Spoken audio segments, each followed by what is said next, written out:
things in life that I don't really understand. But if there's one thing I can truly comprehend, it's being grounded. Because in my time, I've served a total of 547 days and 16 hours in the slammer. And through a year and a half of extensive first-hand research, I've come to the professional conclusion that getting grounded is straight ass, bro. You're locked in your room with no phone, no computer. Like, what do you want me to do? Think about my actions? Hell nah. Being grounded had a young me doing the stupidest shit ever, bro. Like, I was popping handstands, hitting my head against the wall, playing with the door stopper thingy. Shit, I got so bored, I even read a few pages of a book like an absolute nerd. And now that I think about it, Percy Jackson and the Battle of the Labyrinth was actually a spectacular read. Now listen, there's only one thing worse than being grounded, and that's being falsely imprisoned for life. Well, now that I think about it, there's a lot of things worse than being grounded, but one of which is being grounded during summer, bro. There's something about being able to hear all the happy children, the ice cream trucks, your homies having fun, the hoes throwing rocks at your window, asking you to come outside. Well, you just cry yourself to sleep because there never was any hoes throwing rocks at your window asking you to come outside. It's just you, your Percy Jackson books, some used toilet paper, and the existential thoughts in your head questioning if it's even worth it. And listen, I'm sure everyone can pick up on the fact that I'm a really intelligent dude. Smart all around, really, but trust me when I say I wasn't always this smart, bro. In fact, in kindergarten, my dumbass fully believed with my whole heart that being grounded meant your parents would just dig a decent sized hole in your backyard, toss you in, and bury you alive for the time being. And so I'm sure you could imagine my surprise when my OG friend of 5 days said, yeah, I got grounded for 2 whole weeks. Holy fucking shitballs, dude, are you okay? No, man, it's really hard. I didn't get to touch any of my toys or anything. Damn, how long ago was that, man? Oh, I'm still grounded. What? No, you're not. Yeah, dude, I'm grounded right now. Never paying salon prices again. This hair trimmer is a game changer. Saves money, super fun, and so easy. No, the fuck you're not. And I wouldn't truly find out what being grounded was until 7 years later. I was in grade 7. It was a beautiful sunny summer day at approximately 11 a.m. and me and the boys were freely roaming our city. Little did I know we wouldn't be free for long. And as the boys and I roamed the city looking for a move, one of Bob's girls calls him up and is like, okay, so my friend Becky is in Hawaii for a few days with her family, and she said I could bring you over. And just like that, Bob could have wrapped it up and claimed some cheeks. But the boy Bob was never one to leave the homies behind. So not only did he convince his girl to let us come, but he went above and beyond. He got his girl to bring some of her friends over too. And now we're hyped because we had now located the move, and quite a marvelous move if I do say so myself. Now keep in mind, all of us knew Becky and had been to Becky's house many times before, but Becky was all the way in Hawaii, so she had no clue about the marvelous move about to take place at her own crib. But regardless, me and the homies walk into Becky's crib and they low-key got a little get-together in the works. I see Bob's girl, I see Bob's girl's friends, and then I see a mutual friend of mine named Dennis. And he brought his girl. Now, a little backstory about Dennis. Dennis was 2 years older than me, making him in high school. And to be fair, from grade 7 to high school is a colossal difference. Dennis was taller, had a more developed frame, and Dennis even had some facial hair in progress. The amount of facial hair that put my peach fuzz to shame. And to put it quite simply,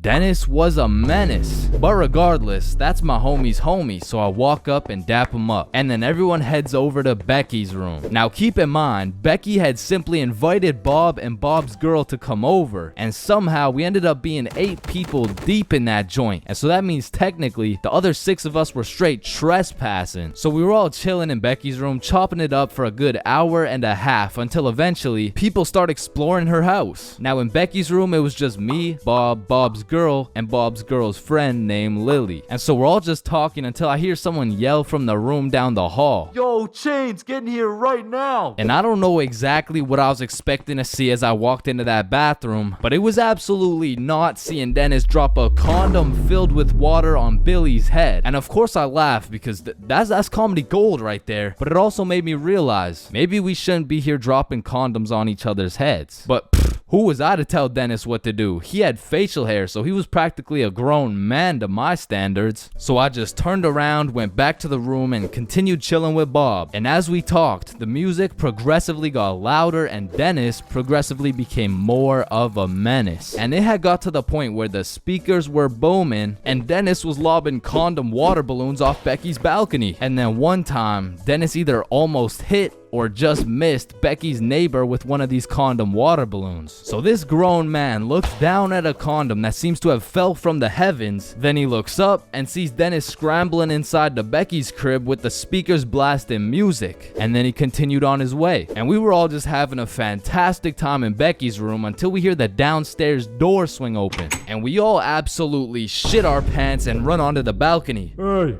I just texted the family who lives here and they said no one is supposed to be in the house. Everyone needs to leave right now or I'm calling the cops. And that's exactly what we did. No messing around, we were out that hoe. And we all went to Bob's girl's house for an emergency meeting because we were all scared as fuck. And now Bob's girl and Becky are texting and Becky's like, my parents are pissed. They want to talk to everyone's parents and they know how many people were there. So we all devise a foolproof plan. Okay, we give Becky our phone numbers, tell it's our parents' phone numbers, and we act super disappointed in our children. We all agreed on this plan and the emergency meeting was dismissed. And over the next few days, we all got texts from a very unhappy Becky's father, who made sure to specify the amount of condoms that were found in the bathtub. We all respond with some bullshit along the lines of, hello, Mr. Beckerson.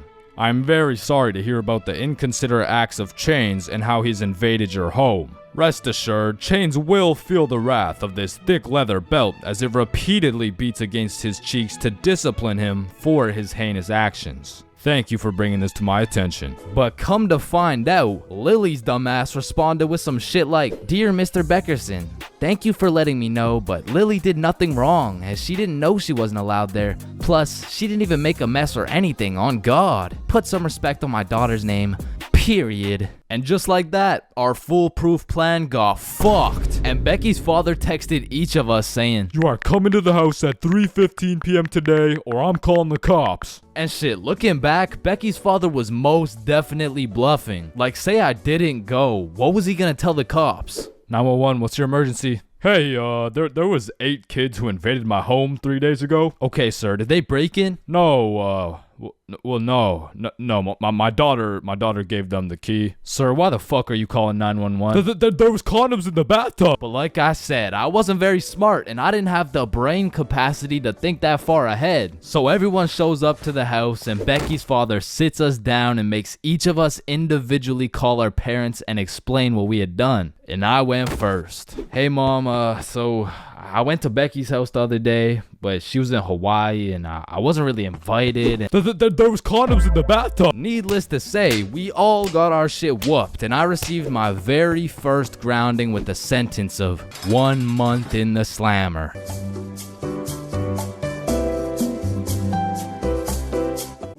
I've been using Shopify for 8 years since I was 19 years old, and I can never recommend them enough. By using Shopify, you literally could turn an idea from scratch into an e-commerce store in literally less than an hour. And Shopify is everything that you would ever need in e-commerce all into one. They're simply the best.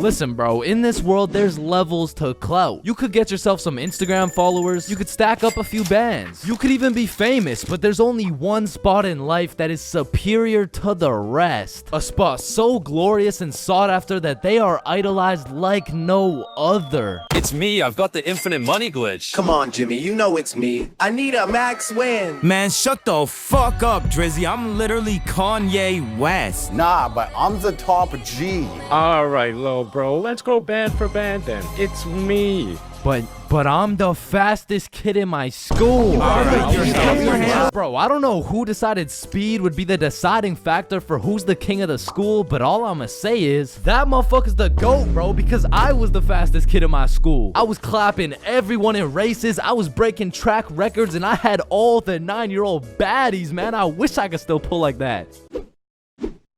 All right, it's just a miscommunication, you know? Like, when I say 9-year-old baddies, I didn't mean like... Explain it to the judge, buddy. Sick fuck. And because I peaked in elementary school, come with me and we'll take a look back at some of the first years of our lives and maybe some of the best, am I right? Kindergarten. Coming into kindergarten, kids were either excited or terrified as fuck for their first day. I mean, I would be pretty fucking pissed too if I knew this was the beginning of me being locked up every day for 13 years. But kindergarten was funny as hell because these kids had no clue what was right and wrong, so they'd be saying the most outrageous shit for no reason at all, bro. Hey, buddy with the hat, can you pass me the skin color crayon?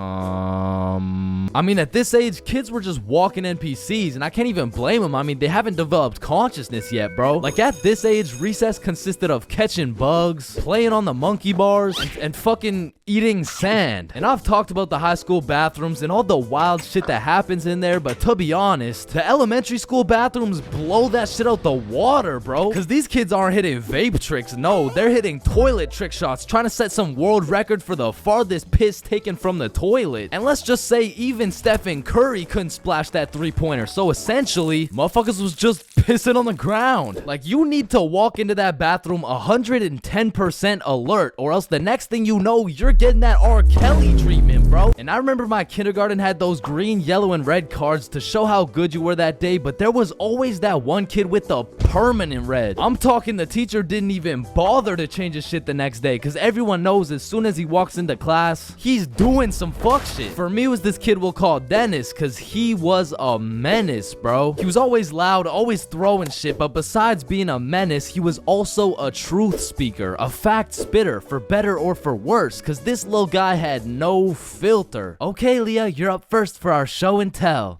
Okay, I brought my favorite painting of mine. This right here, this one's me, and this is my dog, Peanut Butter. That shit is ass. Dennis, what did we say about saying the truth out loud? I mean, not the truth. I'm talking about, like, he was the only dude I knew who could talk over the quiet coyote. I mean, to this day, if I see one of those things, I just can't I just can't talk over it. I mean, maybe he's gonna eat me. I don't fucking know. But there was one thing that could shut Dennis up, and one thing only. Boy-girl seating arrangements. Dennis always had so much to say until you put him beside Isabel and Leah, and all of a sudden it's like, hey, what are you drawing? Nothing. Aw, is that your dog? Maybe. Shit, he's just like me for real. Like, to this day, you know?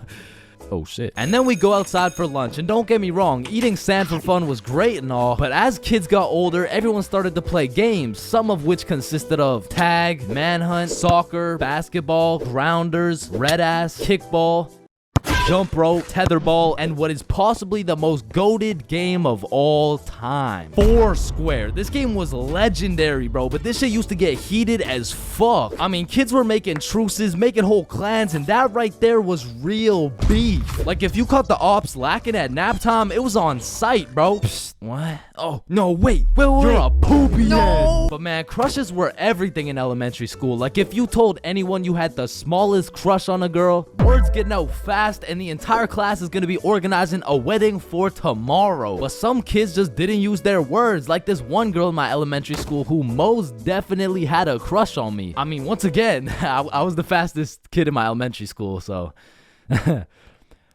As I was saying, this girl had a crush on me, but she didn't like using her words, so essentially, she just like... She just beat my ass. I mean, what better way to tell someone you like them? And she must have really liked me, bro, because you could see it when I came home. Like, oh my god, Chains, what happened? Oh, well, I think this girl at school likes me. Oh, yeah, that's great. But why do you have so many bruises? Well, Mom, I think she really likes me. No, I think you need to go to the hospital. Yeah, probably, yeah. And there was also that one kid who went around teaching people swear words just cause he could. And of course, when I learn some shiny new words, I'm gonna use them. I mean, I still fucking do. But I remember just talking with my friends, dropping the F-bomb, feeling cool as hell. And then one time I see this girl hauling ass over to the teacher and whispering in her ear. And I already knew what was going down because this girl was the biggest snitch known to man. Like, unprovoked. It was like a hobby or some shit to her. And her name was Erin. Like, her real name was Erin, spelled E-R-I-N. Yeah, how's it feel to get snitched on, buddy? But getting in trouble in elementary school was tough because they would act like you were committing war crimes for the smallest things. Like when I got snitched on for swearing, I was in grade 4. I was a big boy, you know what I'm saying? But my teacher was pissed, bro. Chains, you can never say that word. It's horrendous. What does horrendous mean? It's not good, okay? Aw, shit, my bad. Chains! Oh, sorry, it's just stuck in my fucking brain. Chains, cut it out right now or you get detention. Okay, I'm sorry. I'm sorry, motherfucker. What? And I'm not gonna lie, the most cursed part of elementary school was the talent shows, bro. Cause the teachers expect you to be all quiet and serious and shit, but it was literally a real life try not to laugh. Like, how am I supposed to be serious when Jimmy's up there shitting out Minecraft parodies like it's comedy gold? I mean, at my school, it was less of a talent show and more of a come on stage in front of the entire school and do whatever the fuck you want for 10 minutes type of show. And man, that shit was brutal. It was like watching paint dry. But if the paint was 7 years old and standing on a stage in front of the entire school, nervous as hell, shitting his pants. Cause elementary school had some weird kids, bro. Like those kids who used to put glue on their hands to let it dry so they could peel it off. Or the kid who would just straight up eat the glue. Or the weird kid who would secretly take a bite out of every single foam football. Like, how are you that hungry? The kid who only wore shorts through rain and snow. The kid who was mad at everyone for no reason. The kid who wouldn't stop yapping. The kid who always had to flex how strong their dad is. My dad is so much stronger than yours, he can beat up your dad with his pinky finger. He can bench press 625 pounds. Wait, what even is that? You don't know what a bench press is? No. What the fuck is a dad? The kid who thought he was Albert Einstein. The snitch named Aaron lives at 354 Stickman Way. The fake snitch. Bro, you won't believe what I just did. What'd you do? I just put my juice box in the recycling. Get this? With the straw inside. I'm telling the teacher. Bro, chill. Teacher. Jackson. Yeah, can I go to the bathroom? The teacher's pet named Aaron, ERIN, postal code 3310. And of course, the fastest kid in the school. You know what I'm saying? That was me. I was him. I was the fastest kid in my... If you saw this video, you would know my very first time drinking, I got both high and drunk at the same time. But my first time being drunk takes place back when I was like 14 or 15. And this story takes place at my grandma's crib. No, listen, I know that sounds bad, but like...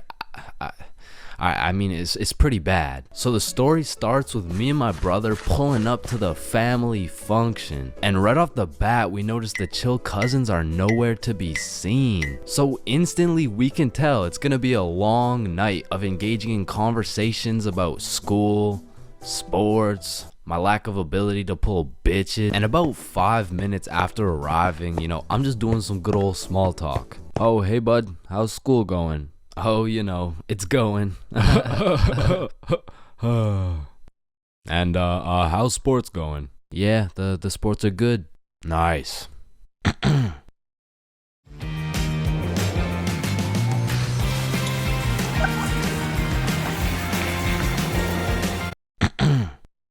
So, the weather lately, huh? And then after about 20 minutes, me and my brother are just getting our shit flamed by every member of the family. No wonder you can't get a girlfriend. You're ugly as shit. Damn, that was just mean. And don't get me started on you. You had a 3-year head start and still can't get any bitches. And honestly, we just can't say anything back because last time I tried. Man, still no girlfriend. That's brutal. Not as brutal as your third divorce, am I right? Guys, so instead of flaming the living shit out of this grown man in front of his mom, I decided to be the bigger man. I just laughed that shit off and then got the fuck out of there before they brought up my school grades. So as my brother and I sit down in a different room, I'm just in agony thinking about how everything this dude flamed me for was actually true. But my brother, on the other hand, he was whipping up some devious plan. Yo, Chains, follow me. Oh, okay. So we walk down to the basement. So, what are we doing in the basement?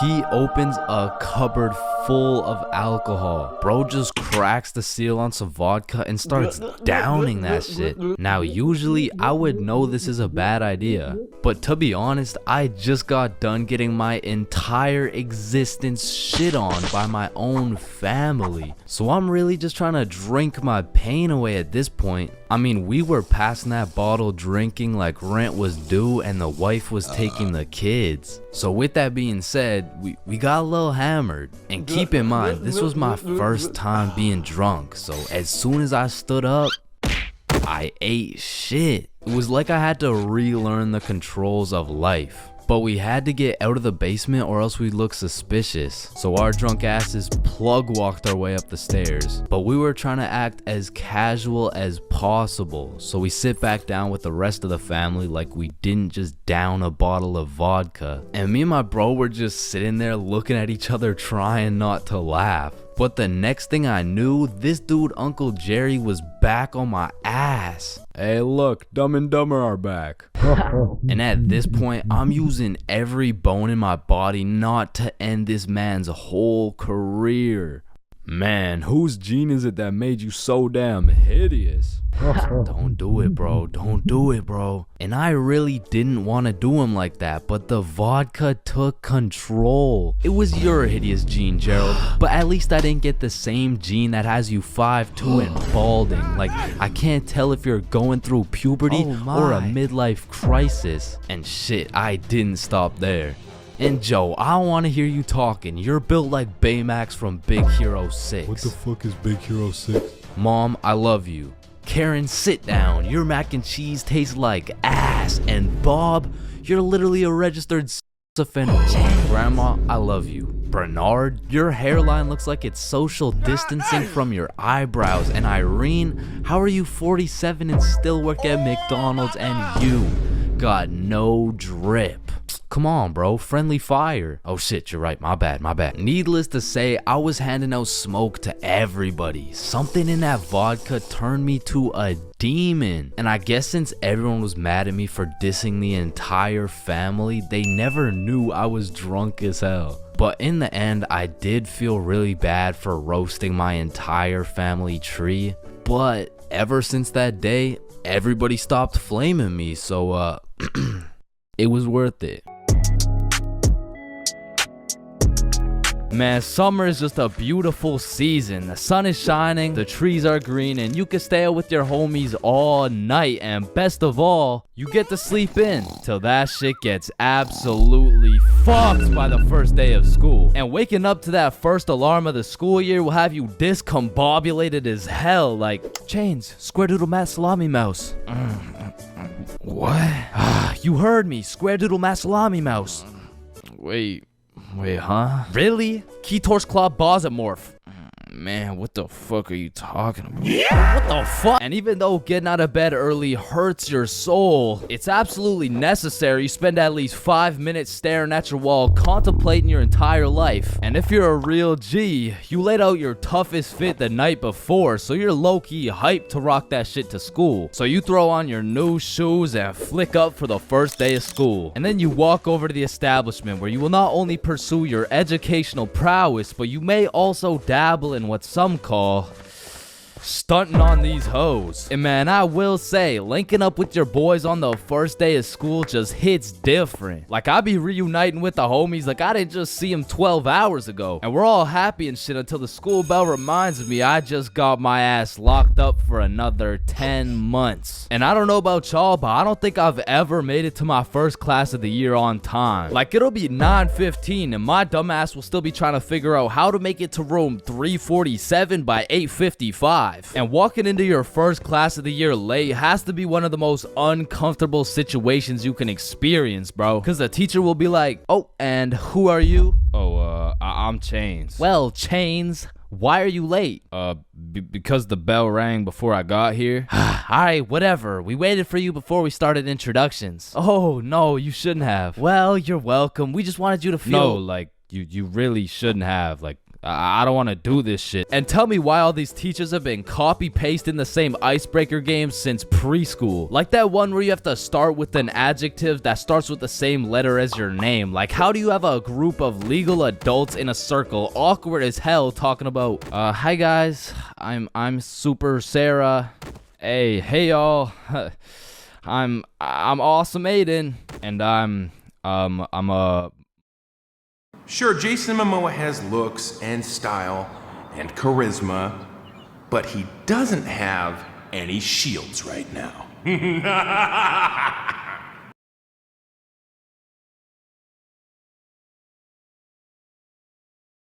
I'm a Marvelous Marvin. Shit, if we don't stop doing these fucking icebreakers, I'm about to joyfully jump off a cliff. And after we're done grinding out icebreakers, these teachers have the audacity to show a whole 50-slide PowerPoint all about them. Like, the fuck? This class is supposed to be the study of math, not the study of your daughter's soccer games, bro. And I'm not even gonna lie, my dumb ass will be out there taking notes, wondering how this 7-year-old's goals per game ratio is gonna help me on my trigonometry test. Then just as soon as you survive all that bullshit, you gotta go to the next class and do that shit again. And by the time you've learned half your teacher's favorite hiking spots and relationship statuses, you're relieved to hear the lunch bell, only to find out the cafeteria's serving straight ass with a side of booty for lunch. And my standards aren't even high. Like, during summer, I was on a seafood diet, as they would say. When I see food, I eat that shit. But when it comes to this cafeteria food, I could even bring myself to smell that abomination they're calling meatloaf. But even though the food was straight dookie, I won't lie, it's kind of nice being back at the lunch table freestyling with the homies. But of course, all good things must come to an end. So the bell rings and I go to depart ways with the homies. Alright, peace out, man. Yeah, see ya, bro. Oh shit, are we going the same way? Damn, yeah, I guess so.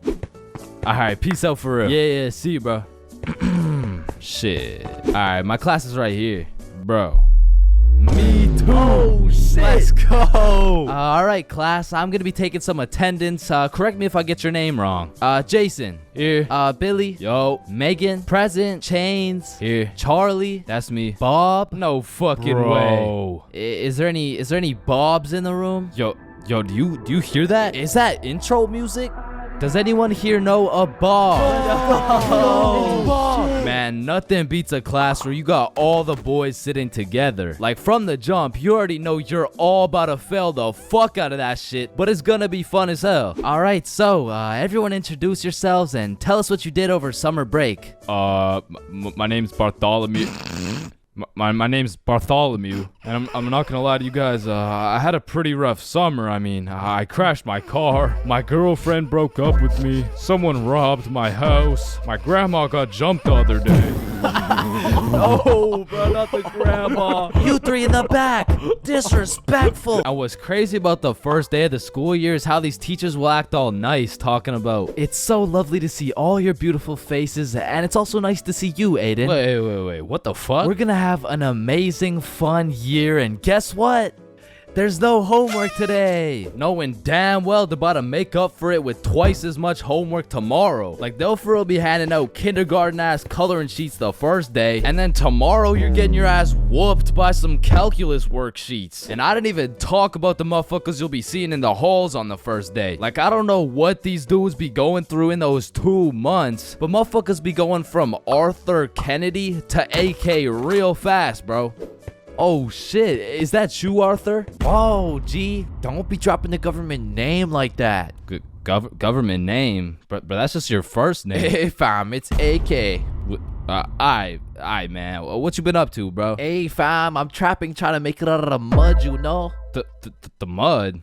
You live in a gated community. Oh shit, that's the ops right there, fam. Get down. The ops? That's just fucking Edward. Or the way these new freshmen be walking like they're scared a senior's gonna slap the books out of their hands and take their Fortnite V-Bucks gift card. Like, bro, you freshmen are worried about the wrong V-card. Like, I don't know why, but the day these kids go from sophomore to seniors, they instantly decide to pull an EDP. Like, bro, you're 18 and she's fresh out of middle school. That's a whole crime. But that's not the only crime motherfuckers be committing on the first day of school. Some dudes be pulling up to school with the most atrocious fits known to man. Like, there's no fucking way you laid out this ramen noodle chicken soup ass fit the night before, slept on it, then woke up and thought, oh yeah, the hoes are gonna love this one. Like, I'm not gonna lie, you could never catch me wearing the types of fit these motherfuckers be wearing, bro. Like, that shit should have never made it out the closet. Like, I don't condone bullying, but all I'ma say is, your actions have consequences, bro. Speaking of consequences, every year it seems like the rules teachers tell you on the first day keep getting more strict. Like, you'll be walking into the first class of the year all jolly and shit. All of a sudden you're getting your shit smacked by the longest list of class rules you've ever seen. Hey class, I'm super excited to have you. We're gonna have so much fun this year, but first, I'm gonna go over some of the class rules. Okay, so there will be no negativity, no phones, no food, no talking when I'm talking. Actually, no talking ever, no laughing, no smiling, breathe as quiet as possible, no washroom breaks, and last but not least, no having fun. So yeah, guys, like I said, I think we're gonna have a lot of fun this year, and just like that, man, summer's over and you're back to school. It's possibly one of the worst times of the year. Like, do you really think it's a coincidence that when school starts up, the sun just starts hiding and the leaves start dying? You see what I'm implying? But I will say, one day you might just look back on these times as the good old days and you might just start crying.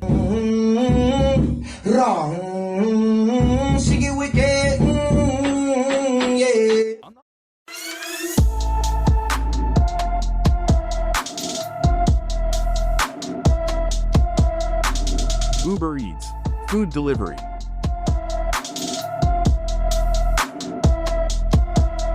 Get it today.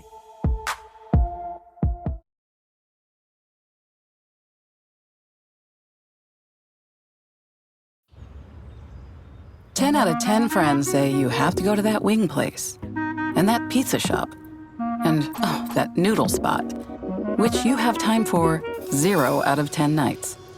Fortunately, DoorDash knows all your neighborhood hotspots, so you can always get the best of what's around. We wish you the best of luck with that. Shake up your dinner routine. Order with DoorDash.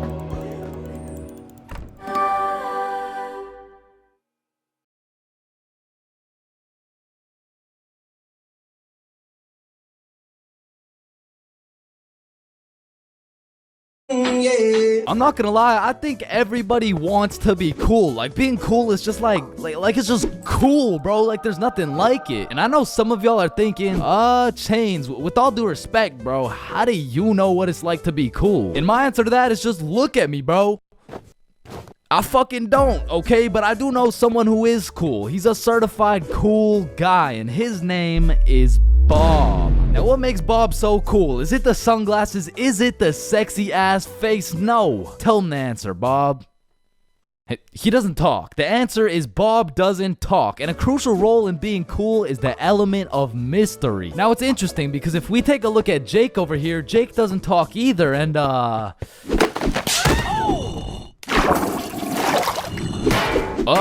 don't think, I mean, like, me personally, you know, I don't really think Jake's that cool. So that means to be cool, you can't just stop talking. I mean, I remember one time I thought if I threw in some earbuds and stopped talking to motherfuckers, everyone would see me as some cool, mysterious guy in the shadows. And I'm not even gonna lie, I was walking through the halls feeling like Batman. I could even see the people talking about how cool I was. Come to find out, it was more like, does this kid even talk? Nah, I don't think so. Yo, what's up with this kid? I'm pretty sure he's autistic or something. Because the truth is, there's a very distinct difference between Bob's silence and Jake's silence. I mean, Jake didn't talk because he would probably get his ass beat for literally anything that comes out of his mouth. But Bob, on the other hand, doesn't talk because he doesn't have to talk. Like, watch this. Oh my god, Bob. I love you, Bob. Now, just for science reasons, let's just see what happens when I do the same thing, you know? Why not? What's the worst that could happen? Hello? Can I help you? Oh my god, help. There's this creepy guy. At least she didn't. Get on the ground. Hands your back, buddy. Now, it's important to note that being cool is subjective. Like, for example, some people think I'm cool, you know? Like, in this big-ass world, surely there's someone out there. No, there isn't. Nobody thinks you're cool. loser. Okay, well, what I was trying to say is you're gonna find someone cool who I don't find cool, and I'm gonna find someone cool who you don't find cool, and that just leaves us with the question, what is cool? So to answer this question, I need you to think of the coolest dude on the earth, and I'm about to guess, okay? You got it? Yeah, alright. I'm not the fucking Akinator. I'm not about to guess who you're thinking of, but I can guess with 100% accuracy who you're not thinking of, and that's Mark Zuckerberg. Okay, how did I know that? Because if you think of Mark Zuckerberg as the coolest guy in the world, you're fucked, alright? Like, there's no helping you. Like, click off the video. It's raps for you, bro. But how could Mark Zuckerberg possibly help us get cooler? I mean, look at the guy. He's practically oozing uncoolness as we speak. But that's important because if being cool is subjective, we need something objective to look at, and objectively, Zuckerberg gets no bitches. Like, let's just look at the numbers here. I mean, this guy's the CEO of Meta, but he's also the CEO of being a uncool lizard nerd guy. And if there's one thing I've learned in my studies of coolness, it's the art of minding your own goddamn business, okay? Like, let's compare George to Bob, who, let's just say, both aced the math test. Hey, Chains, what'd you get on the test? Fuck, I got like a 65%. Oh, that's really good for you. That's good for you, yeah. I actually got 100% plus the bonus question. Oh, wow, nice, bro. Billy, what'd you get on the math test? Math test? The dog, I could have swore that shit was chemistry. Nope, it was math, and I got 103%. Bob, what'd you get? Oh, 110. There was only one bonus question. That's impossible. Oh, kissy face. Bob, did you pipe the teacher? And that's probably why Zuck over here is so uncool. He's minding a million people's businesses, probably looking through their cameras and shit like, yeah, fuck you, Mark. And the most important trait for being cool is having confidence. You just can't be cool while shivering your timbers, bro. And I know some of you are thinking, oh, well, I guess it's over for me then. And no, it's not over for you, bro, because confidence is the most fake it till you make it shit ever. Like, you're not gonna say the perfect thing every time. Lord knows I don't. I'm pretty sure I say the wrong thing every time, but if you say that shit with your chest, people let it slide, bro. And I said, no, I wouldn't suck your dick for $20. Oh, well, that makes one of us.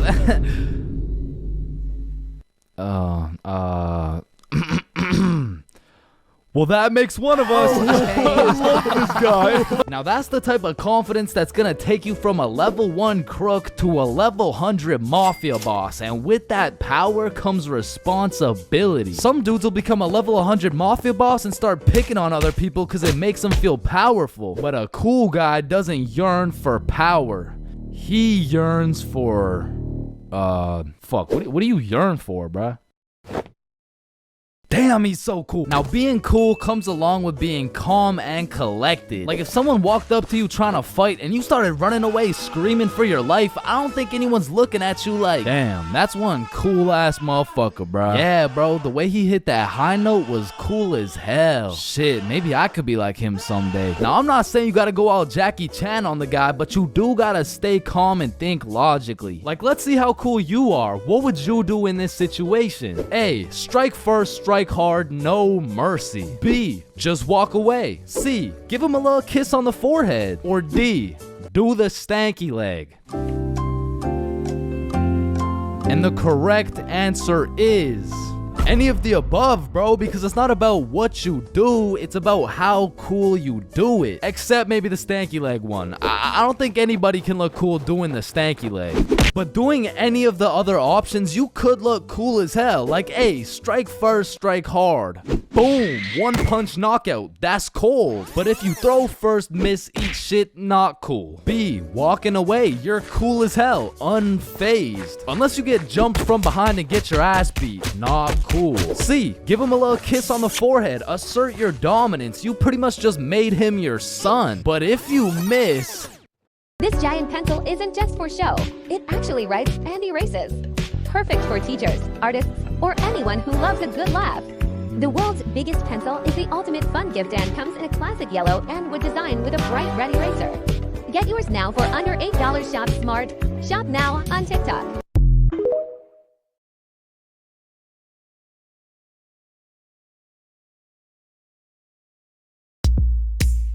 Sell your digital creations on Shopify. From teaching templates for your classroom to photos of four-legged friends, cooking tutorials for matcha muffins, to sheet music for your fellow shredders.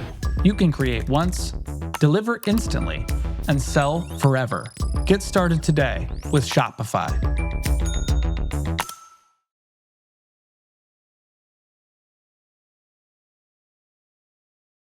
Miss. Well, now you're just kissing a dude, so yeah. Now, even though being cool is all about how you do things, there's a few things that nobody can look cool doing, like riding a scooter, chasing a bus, taking pictures with an iPad, chasing paper in the wind, using VR, washing a cucumber, waving.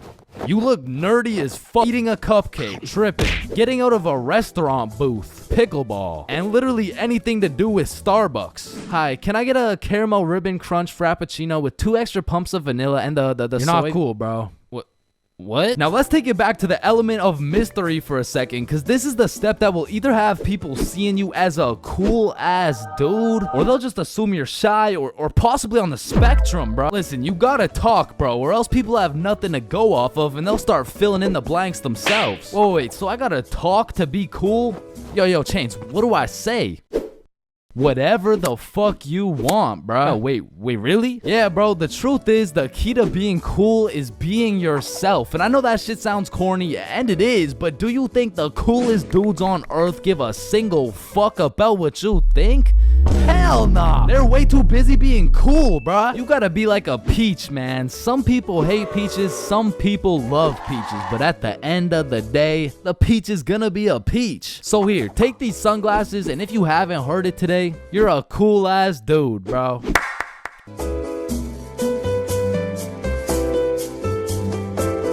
Yo, Chains, I'll pay you $5 if you pull that fire alarm right there. Oh, run. Chains, do you know why I've called you into my office today?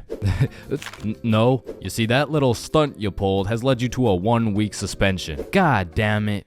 What does suspension mean? It means for the next week you are prohibited from coming to school. Fuck. What does prohibited mean? Chains, you can't come to school for the next week. Hold up, so you're telling me because I pulled the fire alarm, I don't have to go to school for a week? Yes, it's a suspension. You are...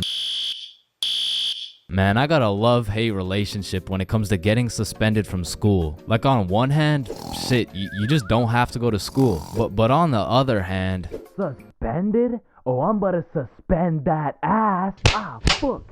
Ow. Shit.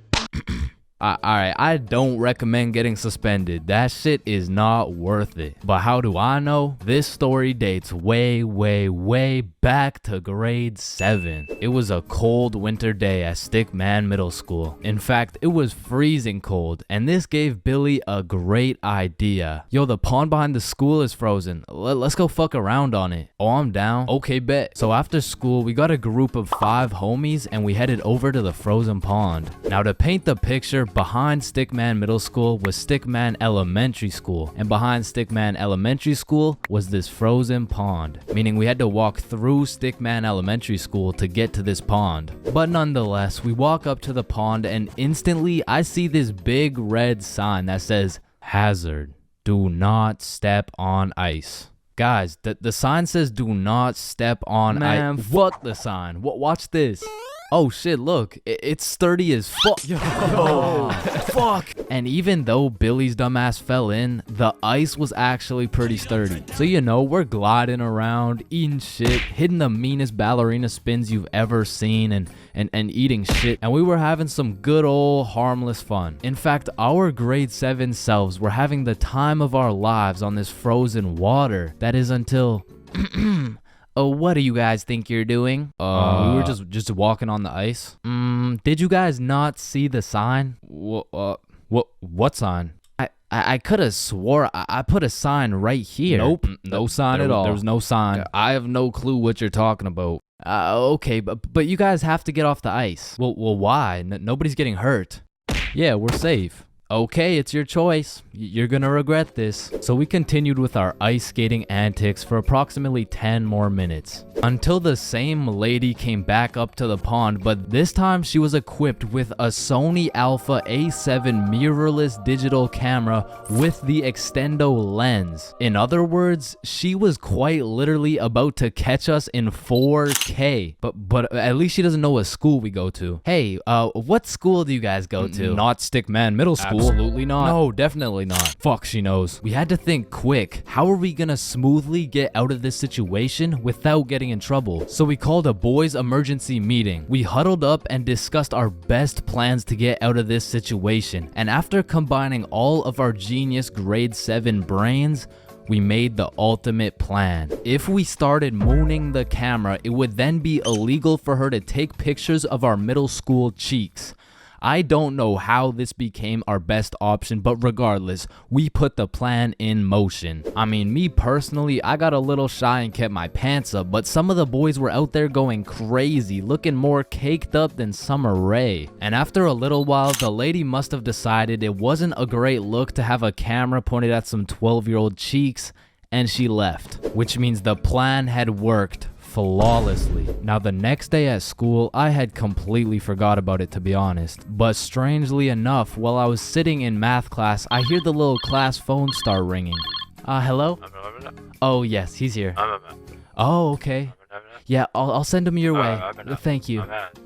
Chains, Mr. Principal wants to talk to you. And at this point, I should have picked up on why I was being called to the office, but I had complete faith in our foolproof plan of mooning this stranger that the thought of being in trouble didn't even cross my mind. That was until...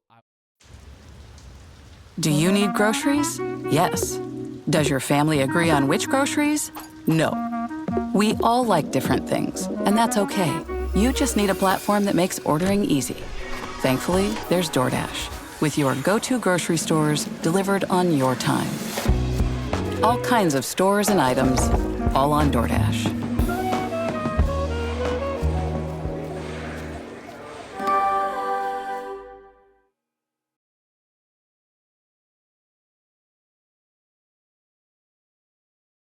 For welders who demand more, Vulcan delivers. With advanced inverter technology, high-duty cycles, and precise arc control, Vulcan welders are engineered for serious performance. Complete your setup with a full range of premium accessories and consumables, all built to work as hard as you do. Vulcan, where professional power meets unbeatable value, only at Harbor Freight.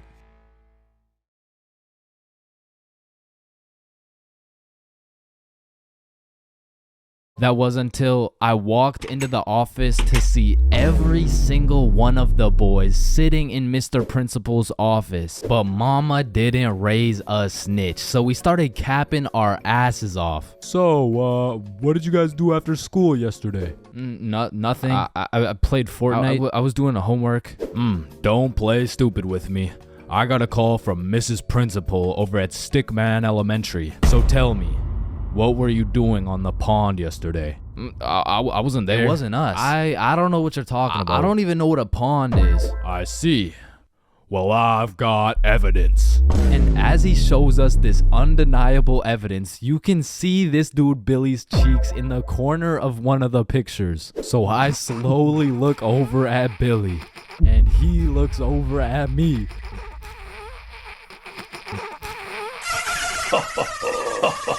If you don't stop laughing right now, you're all suspended.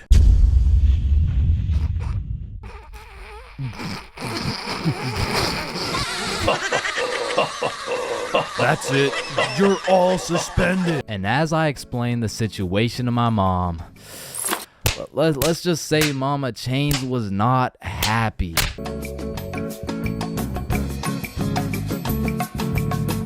Alright, next up we got Billy presenting his baking soda volcano experiment.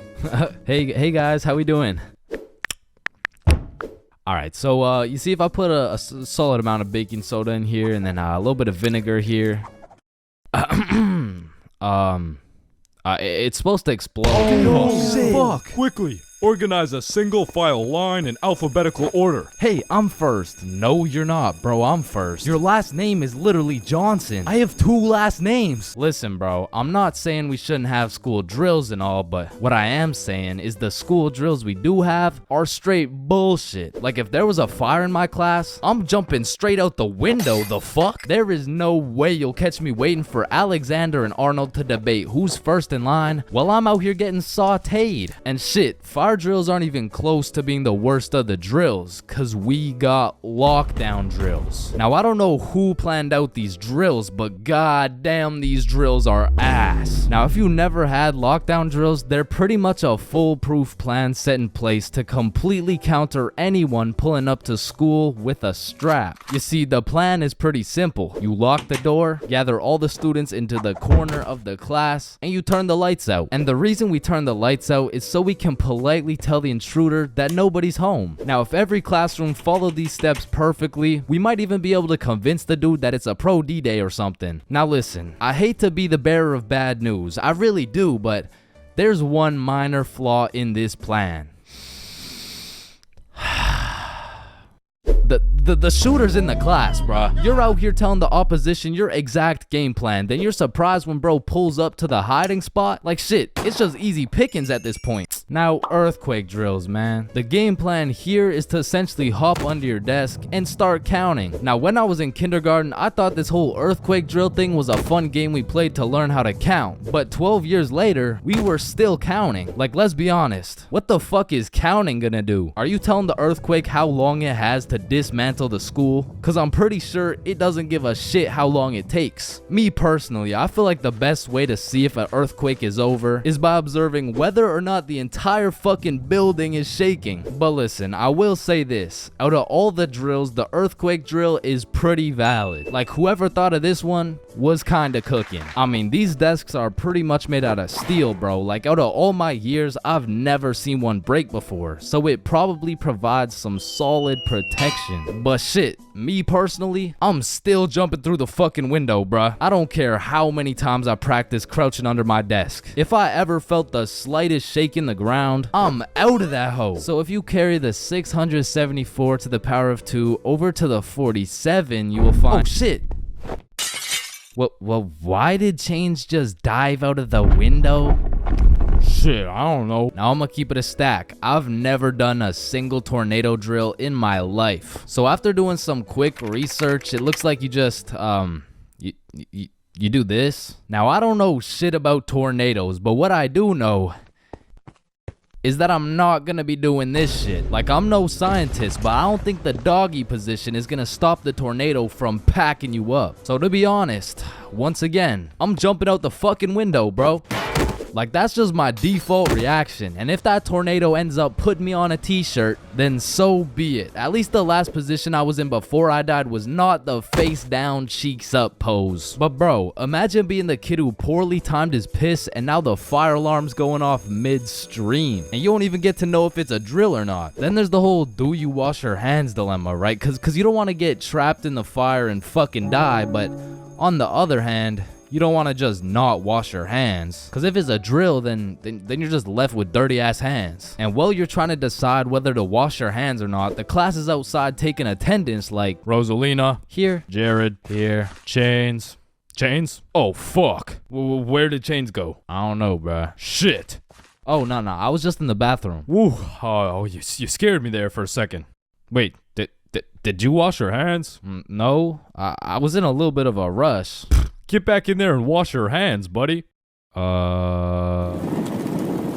Now, the thing about school drills is they happen pretty often. I mean, every few weeks they throw in a fire drill here and a little earthquake drill there. So when the fire bell actually goes off, motherfuckers just assume it's a drill. They're out here horsing around, making jokes and shit, while the school's actually getting fucking cremated. But after almost all the drills are alphabetical, single file line goes out to the front of the school and on the field with every other class. And the amount of buffoonery that goes down on this field is insane. insane, bro. I mean, everyone walks in with a single file line, but after 5 minutes, that shit looks like a Travis Scott concert, bro. Like, I remember one time my high school got a bomb threat called in, so every class assembled the good old alphabetical line and we went out onto the field. And we were out there for a minute, bro. I remember looking around and these motherfuckers were running the world's biggest game of duck, duck, goose. Like there wasn't a whole ass bomb threat called into our school. That same day, one kid brought a football to the field, and all of a sudden motherfuckers are running a pickup game while we're waiting to see if our school is gonna explode or not. And of course the teachers tried to stop it, but these kids just used that as a diversion play and got another touchdown. Alright, so now that we thoroughly dissected each and every school drill, it's only fair we hit them with a tier list. So let's see what we got here. We're starting with lockdown drills. What are we saying? Fucking F tier. Holy shit, they are ass. Alright, next up we got fire drills. Now these drills do get the job done, but I'm not gonna lie, I'm not fucking with this whole single file alphabetical bullshit. So I'm gonna have to give this John a C tier. Now tornado drills. You gotta go in the doggy position. Bro, I got no choice but to give this a D tier. And last but not least, my personal favorite, earthquake drills. They're still kind of ass, B tier. And bro, I know some of y'all may be thinking, you can't just talk shit about the school drills and not present any better solution. Well, lucky for you, I have devised the best and only way to fully counter any natural or artificial disasters. It's simple. For a guy like me who's 7 feet, 325 pounds, 0.5% body fat, and a 7-foot wingspan, I just simply remove myself from the situation. However, I do understand that I am built different, so for your average Joe, I have devised another plan. It's also simple. The moment some shit goes down, everyone runs at full speed out of the building. And of course, some would argue that not everyone is gonna be able to make it out of the building in time, and that some people are faster and stronger than others, and you know what that's called? Natural selection. You see, if I was principal, instead of running students through these impractical drills, I would be running students through different kind of drills. I would have my students in peak physical condition. Instead of a fire bell, I would have a push-up bell. At any given time, if that shit goes off, you drop down and give me 50, or your ass is getting expelled. You see, this way, when there's a fire, everyone can simply remove themselves from the situation. Or in other circumstances, they can simply intervene. I can't wait for tonight. The kids are coming? Great. No, Uncle Todd is out. Oh wait, he's in? Chris and I broke up. We're back together! Easy Glide extendable tables, now available at Ashley.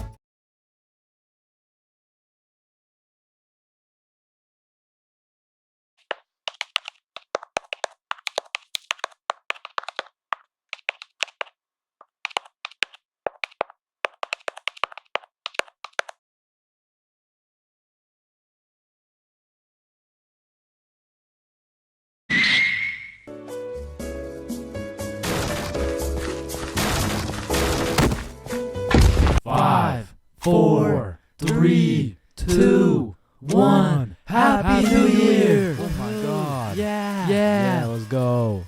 For my New Year's resolution, I'm gonna go on a diet. Nice. Oh, and I'm gonna quit vaping. Let's do it. Oh, and I'm gonna go vegan. Oh, Nice. and I'm gonna stop beating my meat. 3 days later. Man, fuck the diet. Right? I didn't even want to go vegan anyways. Wait, guys. Where's Jonathan? Alright, I'm gonna keep it a stack. This New Year's resolution thing is a whole lot of bullshit. Some goddamn buffoonery. A heaping pile of fucking horse cut. Like, don't get me started on these new year, new me motherfuckers, man. Like, dyeing your hair and getting another piercing doesn't change shit. Now you're just broke, depressed, and lonely in a different font. And I'm not gonna pretend like I don't see you motherfuckers in the gym for the first 2 weeks. Like, come on now. You and I both know as soon as you get out of this gym, you're about to pick up a large strawberry milkshake, a Big Mac with no pickles, and a side of chicken nuggets, and it's disgusting. But Chains, how do you know down to the exact specifications of the order? Cause shit, I'm about to get the same damn thing. Because the devastating truth is a new year doesn't change jack shit. And if you're watching this in 2022, I'm really not trying to kill the hopes and dreams of 2023, but let's be honest, if you really wanted to be jacked, you would start working out, bro. Like, I hate to be the bearer of bad news, but the earth orbiting the sun one more time isn't gonna get you any bitches, bro. Cause trust me, I would know. Now, as a stick man like myself, I can't fuck with New Year's resolutions because it's always the same shit. Like 3, 2, 1, Happy New Year's. Oh, hey man, Happy New Year's. Well, what's your New Year's resolution? Oh, it's 1080p. What about you? Oh yeah, same. But did you see Ethan, bro? Nah, what's his? Yo, he's got 4K. Yo, what's up, dudes? Oh, look at the quality on this guy. Damn, wait, do you hear that noise? Yeah, what is that? Oh shit, it's Chains. He got 480p again. Shit. Oh fuck, we got 480p again. God damn. That whole New Year's resolution bit was unfunny as fuck. Like corny as shit. Well, speaking of corny jokes, New Year's seems like the time when motherfuckers feel like it's okay to start whipping out the most overused and unfunniest jokes of all time. Oh, hey Chains, watch this. 1, Happy New Year. I hey Chains, I haven't seen you since last year. So you know how it's gonna be 2020 soon, right? Yeah, what about it? Well, I got 2020 vision. Now, I know it sounds like I'm on some bahumbug shit, but New Year's does have a lot of great things about it. Like the parties, the fireworks, the parties. And so you may be thinking, Chains, why are you like the Grinch of New Year's resolutions? Why do you hate New Year's resolutions so much? Well, the truth is, my hatred for New Year's resolutions dates way back to 2016. It was December 31st. New Year's Eve, 11:59 p.m. This was the very day when a young hopeful Chains decided my New Year's resolution would be to acquire a girlfriend. I tried and I tried, but as 2022 comes to an end, my girlfriend remains unacquired. Oh, fuck. Halloween is the spookiest time of the year. Everywhere you look, it's vampires, killer clowns, old dudes in white vans trying to steal some children, which are all very scary things, especially killer clowns. But none of these spooky things scare me more than my worst fear. Going to jail, dropping the soap, and getting my booty snatched up. Now that's some real spooky shit right there. And I know some people are gonna be thinking, oh, that's just a myth, it's a stereotype. Nobody actually gets their booty snatched up for dropping some soap. But when it comes to my booty, I don't want to fuck around, and I sure as hell don't want to find out. But everyone knows drinking can heavily influence your judgment, and on one specific day, my judgment was affected and I found myself fucking around. And everyone knows what the chart depicts. The more you fuck around, the more you find out. This story takes place in grade 10. It was a crisp Halloween night. The houses were decorated, the leaves had fallen, and the jackos were lanterned. And as me and Billy walked down to the homie Bob's crib, we could pretty much smell that Halloween spirit. And when we knocked on Bob's door, we were surprised the homie Bob didn't open the door. It was Bob the Builder. Dude was fully suited up from head to toe. And when me and Billy seen that, we already knew we needed some costumes. So we go to Bob's closet and come out absolutely dripping into Mario and Luigi costumes, mustache and everything. But now that we undeniably had that shit on, we still had yet to find something to do. But lucky for us, the night was still young, so we got to brainstorming. Alright, it's Halloween, bro. We gotta do something. Yeah, let's go find a party. Bet, let me check where they're at.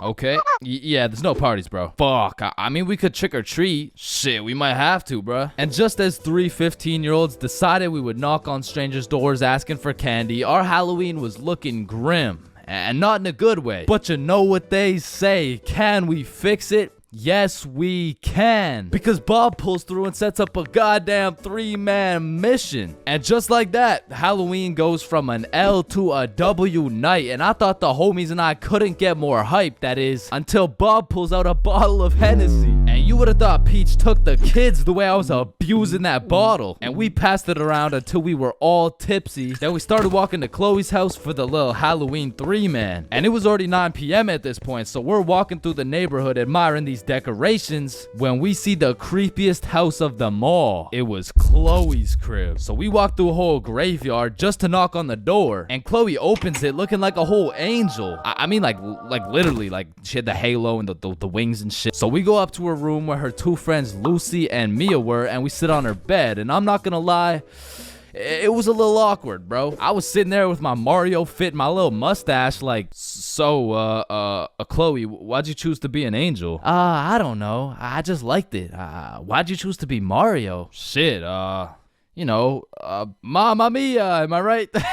Shit. Fuck. Then Chloe whips out some tequila and all of a sudden we're playing drinking games and shit. But honestly, I was just trying to get drunk, so it'd be like, haha, drink up. Oh no. Alright, it's your turn.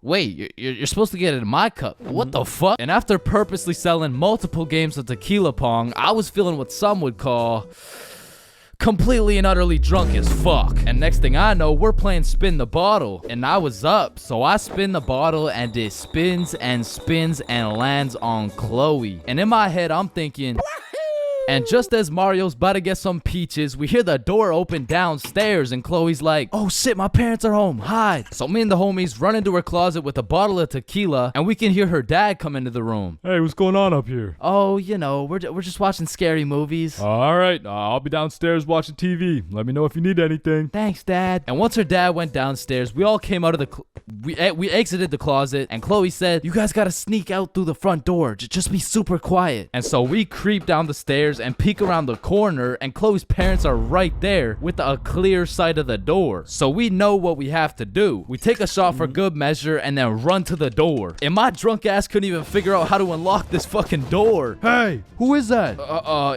It's me, I'm Mario. Then we ran out that joint and we didn't stop running until I got a call from one of my homies named Dave. He was like, yo, what are you doing right now? Oh, nothing really, just drunk as hell running from Chloe's angry ass dad. Yo, that's what's up. Come link me and Joe at Stickman Elementary. And we had nothing else to do, so we pull up and it's Dave, Dave's girlfriend, Joe, and Joe's girlfriend. And they got some couples costumes going, but I couldn't help but notice Dave and Joe were shiestied up. What are you? If the Simpsons grew up in Chicago? Nah, I'm just Homer. Yeah, but I mean, Homer doesn't usually wear a fucking ski mask. Oh, yeah, no, I just wore this because we graffitied the hell out of this school. What? Joe was here and Dave was too? Bro, what the fuck were you thinking? Turn your passion for pet portraits into profit. Start selling your digital creations on Shopify.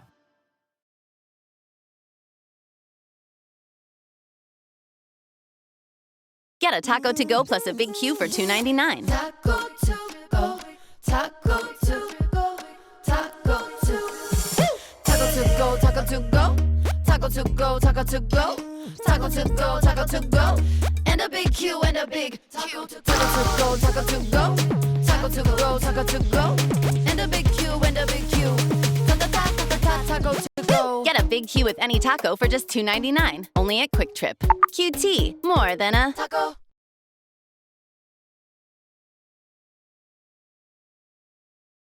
You thinking? What?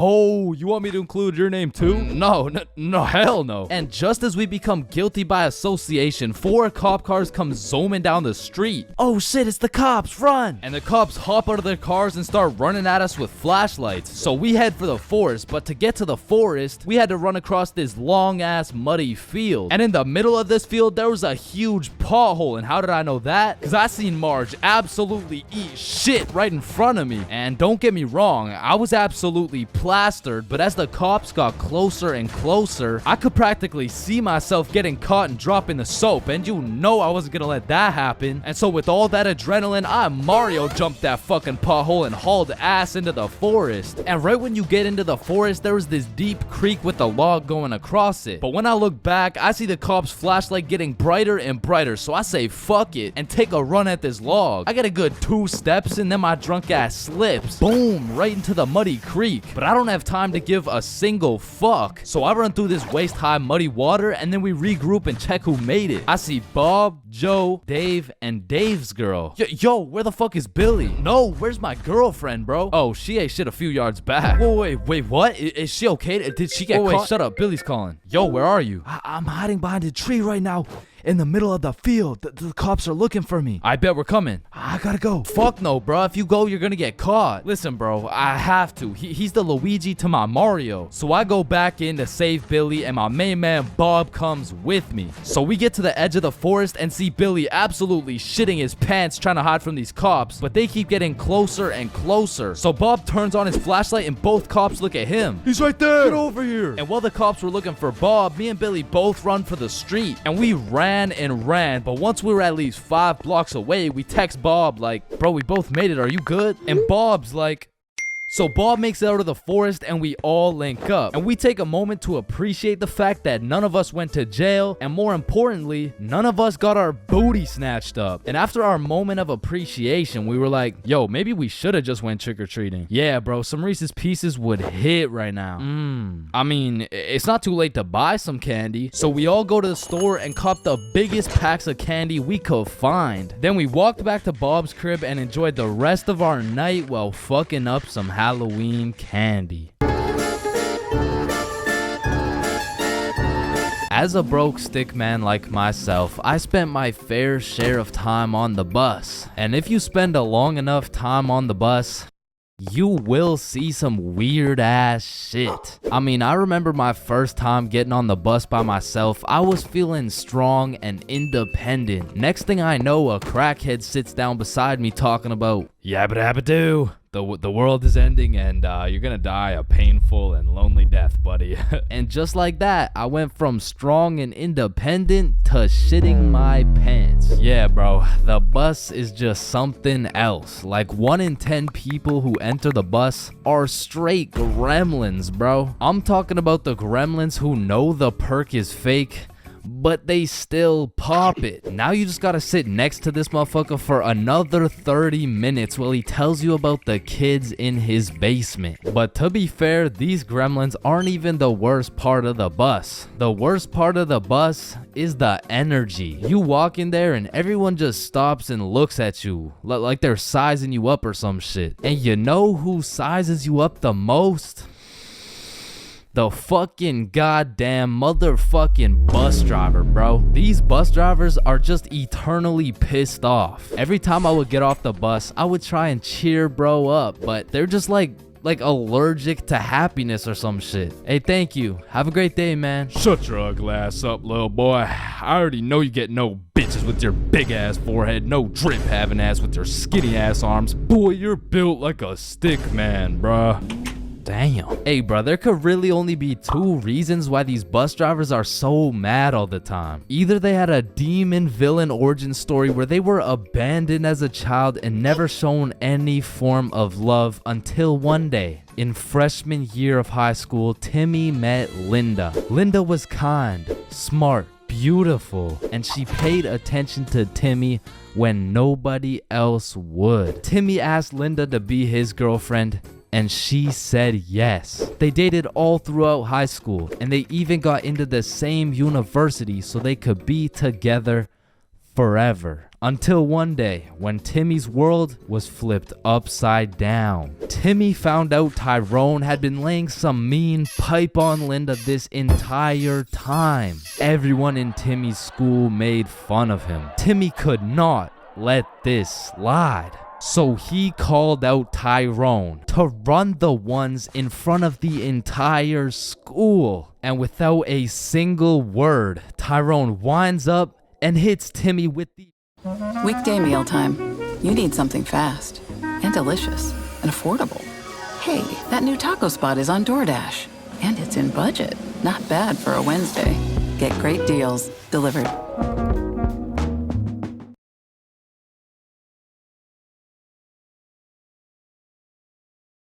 Life is expensive. Tools don't have to be. That's why over 75 million customers have made Harbor Freight America's #1 tool store. With more than 1,500 locations nationwide, Harbor Freight offers the widest selection of tools at values that can't be beat. Don't take our word for it. Come see for yourself at a Harbor Freight store near you. So whatever you do it for less at Harbor Freight.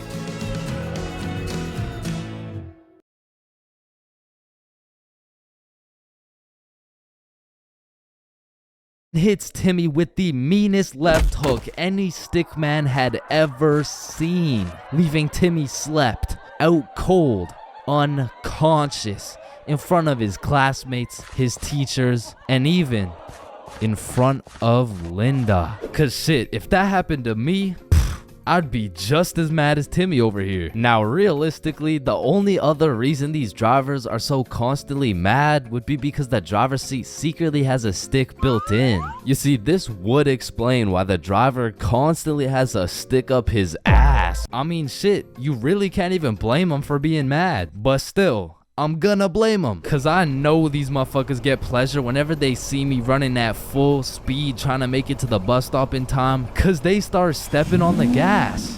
Dumbass. To be honest, there's nothing that leaves you more defeated than when you're sprinting to a bus stop, then that shit just cruises on by and everyone on the bus is laughing at you. Damn, honestly at that point, I just give up and go home. But it hits a little bit different when that bus is your only way home. And it was the last bus. Cause it's 2 a.m. And now you gotta bunk up with the gremlins on the side of the street. All because that goddamn bus driver had a stick up his ass.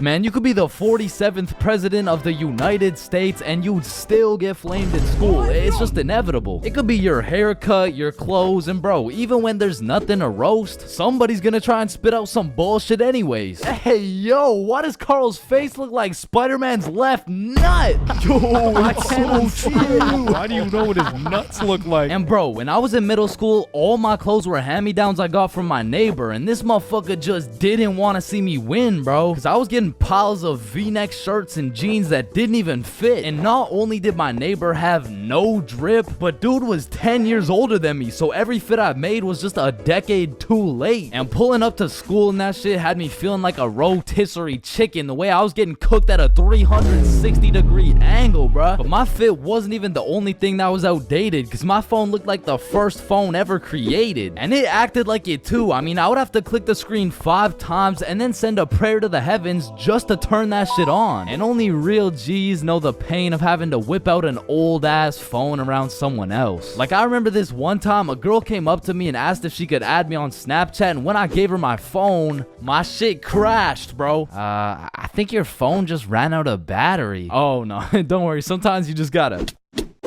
Yeah, here you go. Actually, I have a boyfriend, so... Wait, what the fuck? And ever since that day, that phone was my #1 op, bro. So much so that the next time a girl came up and asked for my Snapchat, I started fucking malfunctioning, bro. Hey, can I get your Snapchat? No. Oh. Okay. No. It's just because I don't have Snapchat. Oh, well, what about your phone number? I actually don't even have a phone. You don't have a phone? Oh, well, I did, but then my dog ate it. You know? Oh my God, is your dog okay? Sorry, I don't even have a dog. I don't have one. Then who ate your phone? Fucking I did. Wait, was that? Nope. Like, I do appreciate all the hand-me-downs, because without them, I would be walking through the school butt-booty naked. But to be honest with you, if it was a choice, I would have rather been butt-booty naked, because these V-necks were straight girl-repellent. Like, there's birth control, there's condoms, and then there's V-necks, bruh. But shit, I mean, you could still pull a lot while wearing a V-neck, but it's just like... it's just gonna be dudes. And just when you think I couldn't have been more roastable, my mom would be like, oh, sweetie, you need a haircut. No, please, mom, no. My mom used to take me to this shop that gave out $1 haircuts, bro, and these motherfuckers were straight speed running these cuts. They'd be asking what kind of cut you want while cutting your hair, and by the time you get to show them the cut you want, your shit is already done, bro. And my mom must have not been tipping them either, considering the fact that every time I went back, the cuts kept getting worse and worse, until one time I walked out there with my head bleeding, like I asked for a 2 on the sides, and she hit me with a -2. Now don't get me wrong, when I pulled up to school wearing the most abominable fit known to man with the atrocious haircut and shitter phone combo, I got my shit roasted, flamed, grilled, sauteed, deep fried, and then thrown into the goddamn microwave. Like the type of flaming that has you going home and just taking an extensive look in the mirror, questioning if you should legally change your name to Albert and flee the country. But refresh your space with a mid-century makeover at Ashley. From rich, solid woods to velvet-like textures, you can find timeless styles with a modern twist for every room. It's time to get retro with Ashley. Shop in-store and online.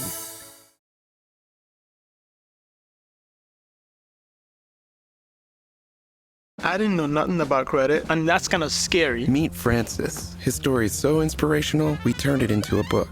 Immigrating from Nigeria to the US, reality hit him like a punch to the chest. Francis had no credit. How will I even make it in this city? The answer was Credit Karma. In time, he got his first credit card, eventually reached a credit score of 777, and then closed on his first house. Francis had gone from having nothing to something. Start your story with Intuit Credit Karma.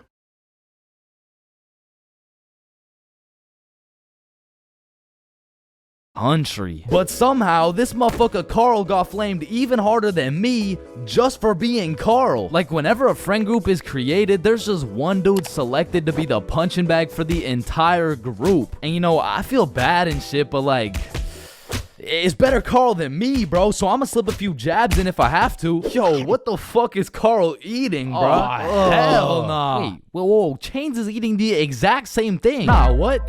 Your shit looks like it tastes like cardboard with honey mustard. Wow, how did you know? Like, Carl can't even get a little chuckle out without getting crucified, bruh. Damn, he's fucking that shit up. Looks like he hasn't eaten in weeks, bro. Oh, hell nah, Carl. I know you're not laughing. Yeah, no, I'm not. You're built like SpongeBob Brown Pants. You look like a malnourished Santa Claus, bro. Like, god damn, that's a face only a mother can love. What did I do? Now, getting roasted around your boys is tough, but that pales in comparison to the pain and embarrassment of getting roasted in front of your crush, bro. Yo, Chains, what did you get on the science test? I'm not gonna lie, I got like a 76. I'm surprised you're not smarter with that big ass head of yours. Good one, Joe. No, like for real, your shit is massive. Well, like the sheer amount of brain you could fit in that bitch should make you Einstein. You look like you should be pulling 10,000 IQ plays right now. You look like you got the solution to world hunger somewhere hidden in that big ass noggin. Like how do you even stand up straight with that absolute cranium for a head? But I remember this one time I got my shit flamed so hard in front of an entire audience that I was brought to tears. But I mean, I was 6.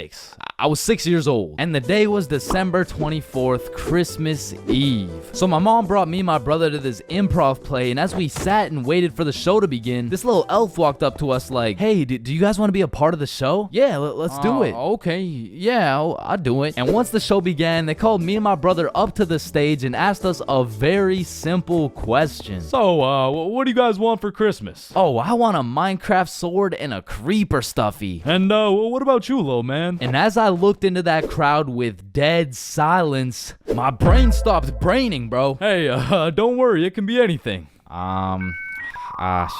I want, Just, kid, what do you want? I wanna... Man, I wanna...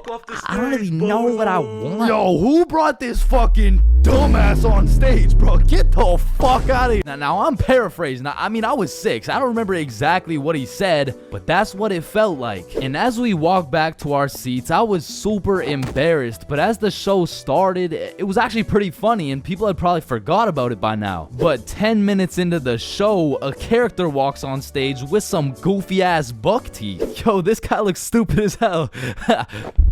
Oh shit. And this dude proceeds to absolutely cook 6-year-old me with no remorse. Hey, what's your name? I don't know. What? Okay, how's your day? Day? Day? What the fuck is a day? I don't know. Well, what do you know? No.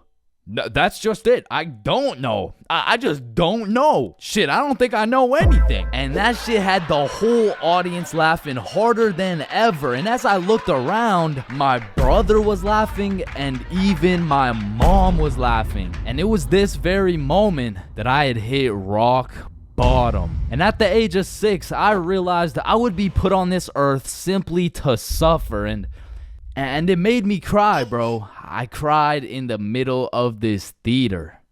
Then the next morning I woke up and it was Christmas. And under the Christmas tree I saw the best gift of all. It was a Bob pocket tee from Chains Club Shop. That's right, it's brand new. You can wear it around your homies. You can wear it at school. You can wear it around your mom, your grandma, your great grandma, maybe not your great grandma, but damn near anywhere else, and Bob will be posted in your pocket the whole time. Wow, what a perfect thing to get someone for Christmas, am I right? yeah, I'm right. Man, there's a lot of questionable places on Earth, like the Bermuda Triangle or Area 51 or even this place.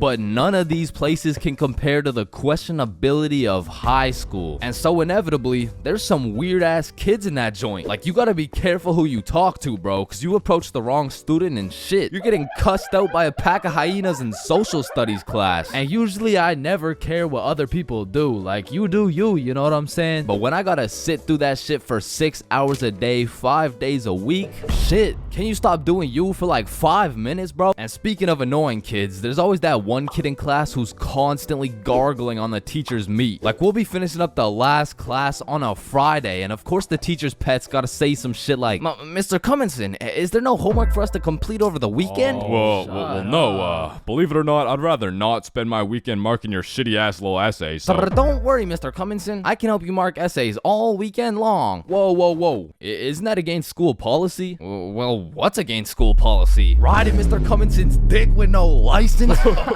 Hey, you're not allowed to swear. And of course, the class clown. And man, I really just gotta commend him for his work. Like, it's not an easy job being the class clown. Dude threw out his entire GPA, future, and probably got his shit whooped on multiple occasions just to keep the class entertained. Like, I'll be rotting in English class, about to fall asleep, until the class clown starts cooking the teacher for no apparent reason. And next we're looking at adjectives. Does anyone have any good examples? Yeah, Jason.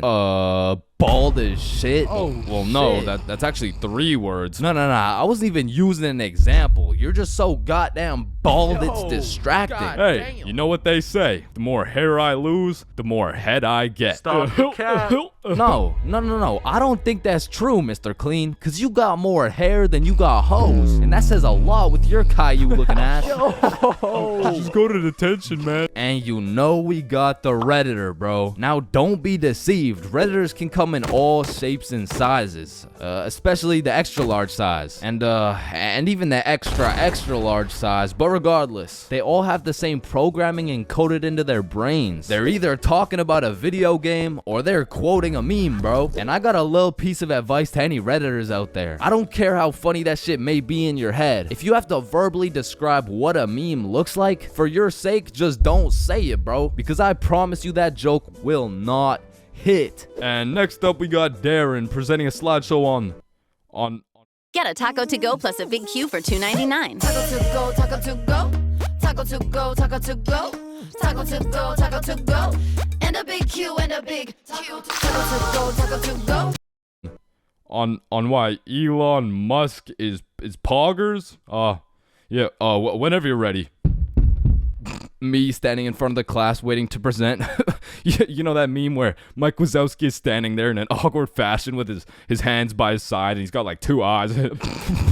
Now, there really is levels to being a Redditor. And don't get me wrong, they're not all that bad, but the ones that got that I paused my game to be here T paired up with the beard belly neck beard combo, that shit is lethal. And if you press E to interact with one of these bad boys, you'll get stuck in an endless time loop hearing about Among Us memes and hentai. Now, the band kids are like the Redditor's second cousin. Like it's all the same shit, but bro just knows how to play a tuba. Now, on the opposite side of the spectrum, we got the dudes who touch grass.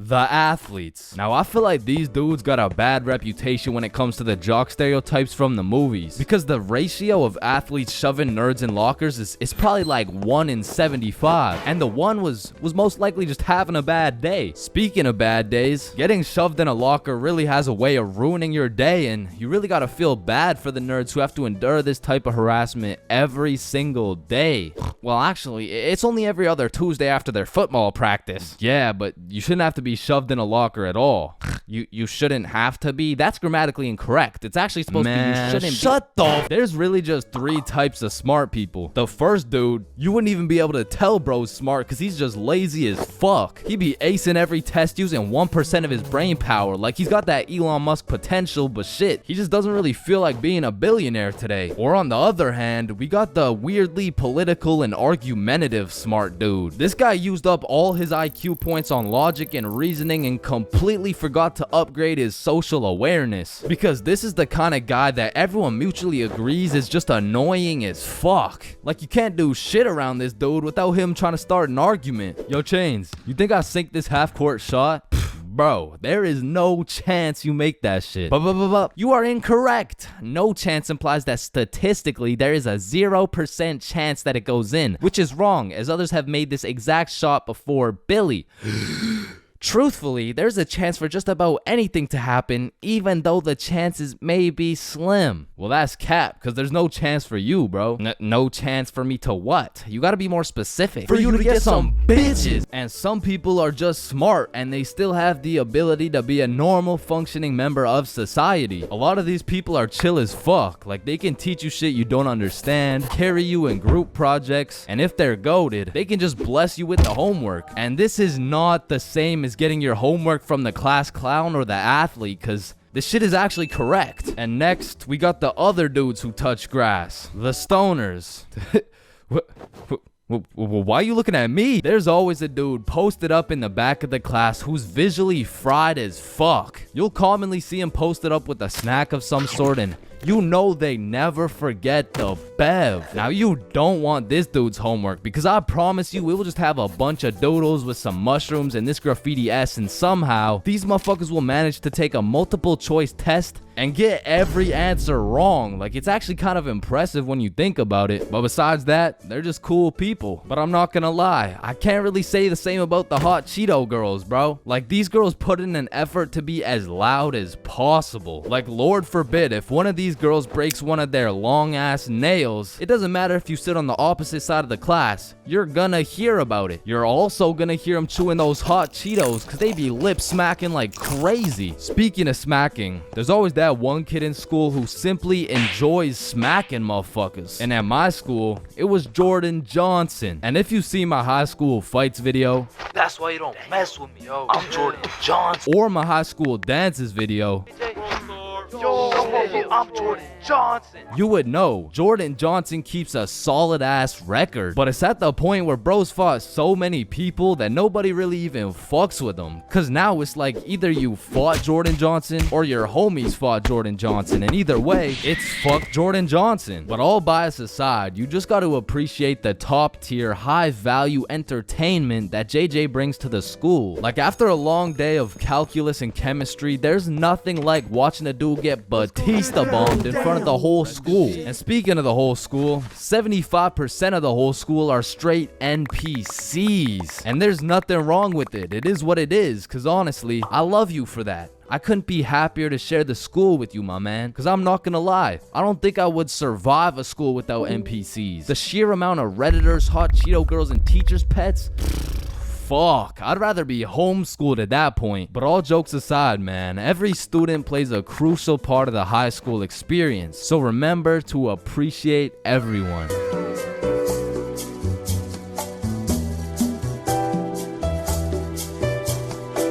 Man. Never paying salon prices again. This hair trimmer is a game changer, saves money, super fun, and so easy. Yeah, I was terrified sounds like a lawnmower. But look, bye-bye split ends, dead hair gone, silky smooth results, plus it's cute and innovative. No salon needed. Ladies, shop smart. Shop now on TikTok.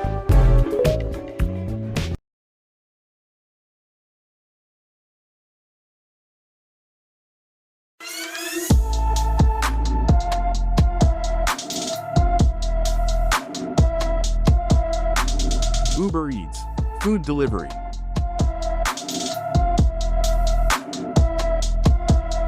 Get it today.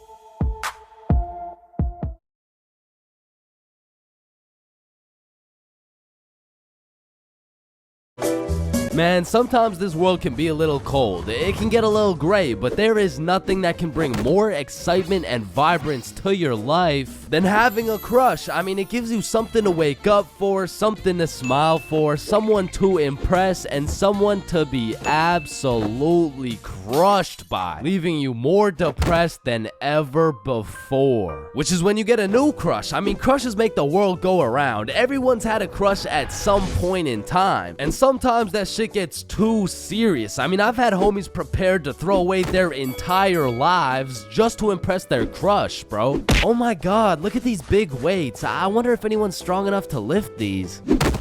Oh my god, look at this big jump. I wonder if anyone's athletic enough to make. Oh my god, look how creepy this cave is. I wonder if anyone's brave enough. Oh my god, look how tall this building is. I wonder if anyone could stick the landing. I said, I wonder if anyone could stick the land. Oh, ew, did he just die? Oh my god, I'm getting the ick. Nope, just getting a few extra reps in. Man, I remember my first crush like it was yesterday, bro. She was 5 years old. But I was 5 years old too, right? Like, so it wasn't actually yesterday, you know, it's a saying, but we were both 5 years old, and I remember sliding in smooth as hell. Yo, shorty, you like Legos? Yeah. How about you and me go Lego my ego? What does that even mean? Shit, I don't even know. I seen it in a commercial once. And after that day, me and Rose hung out all the time. We'd be playing Legos, we'd link up at recess, and I couldn't help but let her know how I truly felt. Hey Rose, I like you. Oh, I like you too. And that shit had me thinking, damn, this life shit is easy as hell. I'm barely 5 years old and I already got a wife to raise my kids. Little did my dumbass know life wasn't all sunshine and rainbows, cause when I came to class the next day, I saw Rose playing Lego with another dude. And that was the day I realized crushes cause nothing but pain, especially before high school, because let's just think about the 3 possible outcomes. 1, you have a crush on this girl and you decide to tell her, because what's the worst that could happen, man? You guys are right. Stacy? Yeah, I have a crush on you.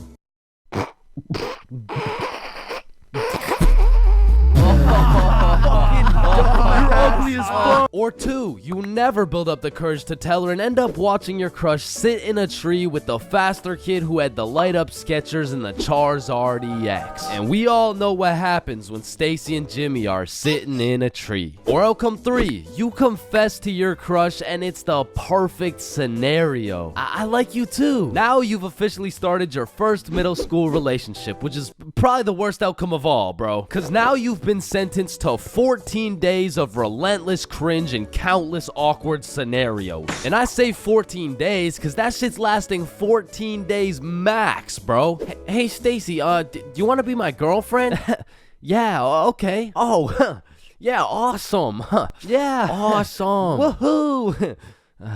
So do you want to like hold hands or something? Yeah, sure. So, Stacy, I've been thinking. I don't think this whole thing's gonna work out. Oh, okay. It's not me, it's you. Oh, Wait, what? Yo, fuck my ass, bro. Or what's even more tough than having a crush in middle school is having a crush on a fictional character, bruh. Cause it's like you'll just be chilling, watching some Teen Titans eating cereal or whatever. All of a sudden your crush is kissing other dudes right in front of you and you can't even do shit about it. I remember back in my day, I was down horrendous for Lola Bunny, bruh. And I really don't know how I feel about admitting my attraction towards a 2D cartoon bunny, but you gotta remember, this was in the past. Like, this was at least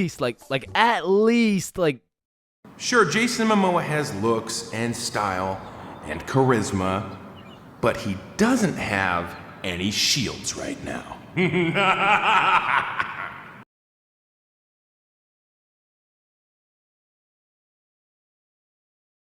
10 out of 10 friends say you have to go to that new place, which you have 0 time for. Fortunately, DoorDash knows all your neighborhood hotspots. Shake up your dinner routine. Order with DoorDash.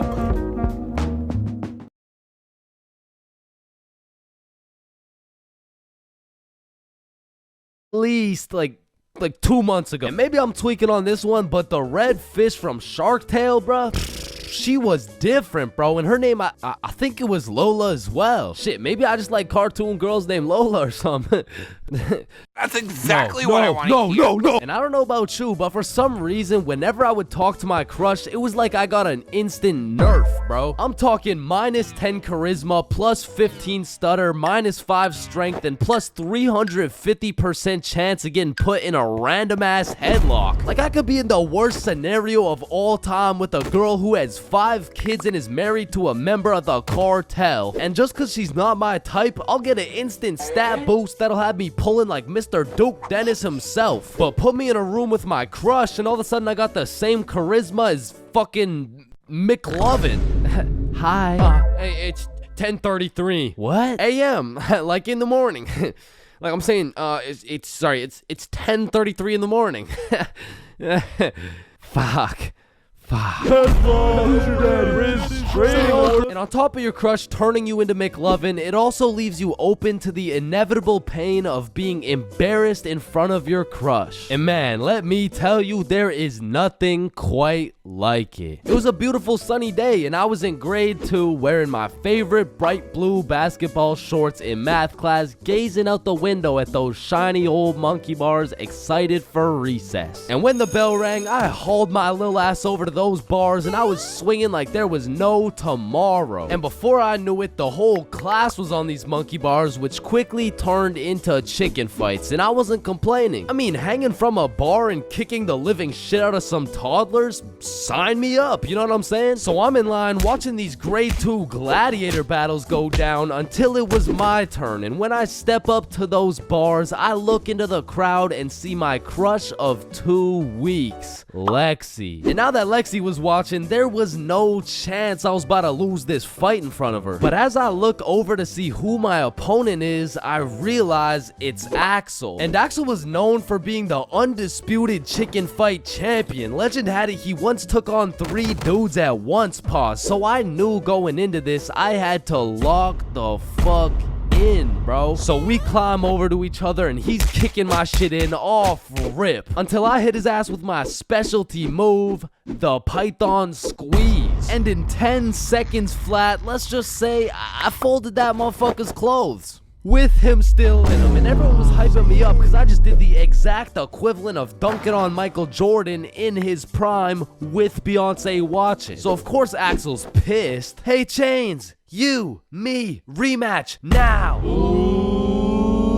And I look over at Lexi and she looks over at me, and now I can't back down. So we get back in position, climb over to each other, and I go for the Python Squeeze again, and this motherfucker Axel just winds up and kicks me in the balls. And I'm not gonna lie, that hefty kick to the dick accessories was the worst pain I had ever felt in my 7-year-old life. But I couldn't just drop and lose to Axel in front of Lexi, so with all the pain and anger I feel radiating from my nuts, I hit Axel with the meanest 20-piece combo in chicken fight history, and he drops. And then he pantsed my shit, bro. And embarrassed, I drop and try to run away, but the shorts around my ankles trip me and I face plant. Face down, tighty whities up, balls in shambles in front of everyone, including Lexi. And some people like to say, oh, it could always be worse, but this time, I don't know,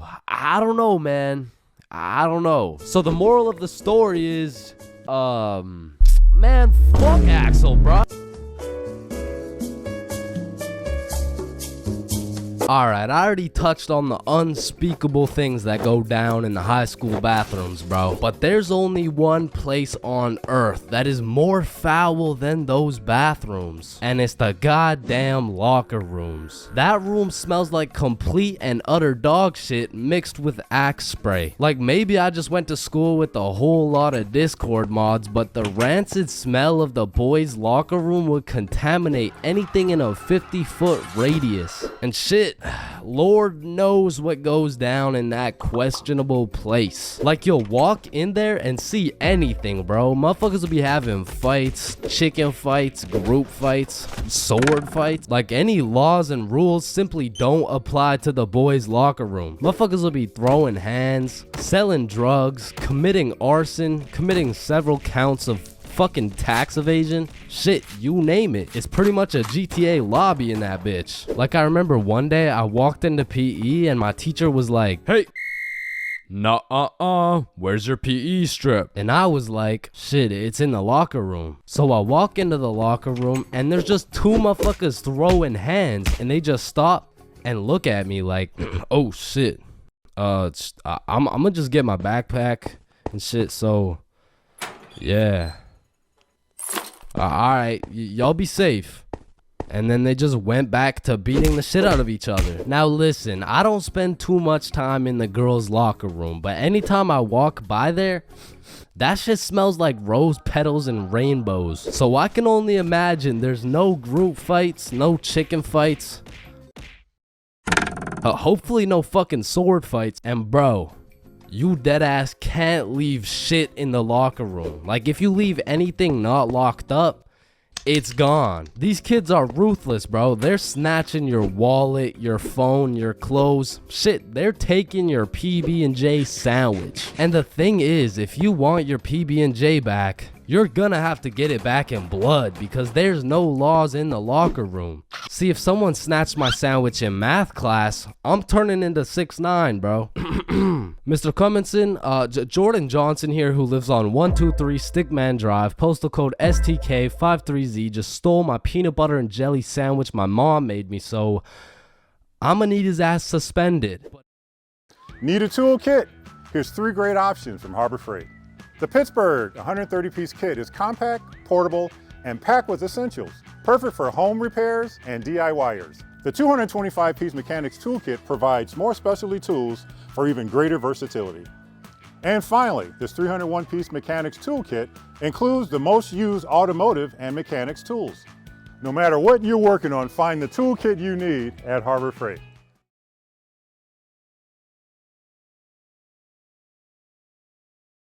Get a taco to go plus a big Q for $2.99. Taco to go, taco to go. Taco to go, taco to go. Taco to go, taco to go. And a big Q and a big Q. Taco to go, taco to go. QT, more than a taco.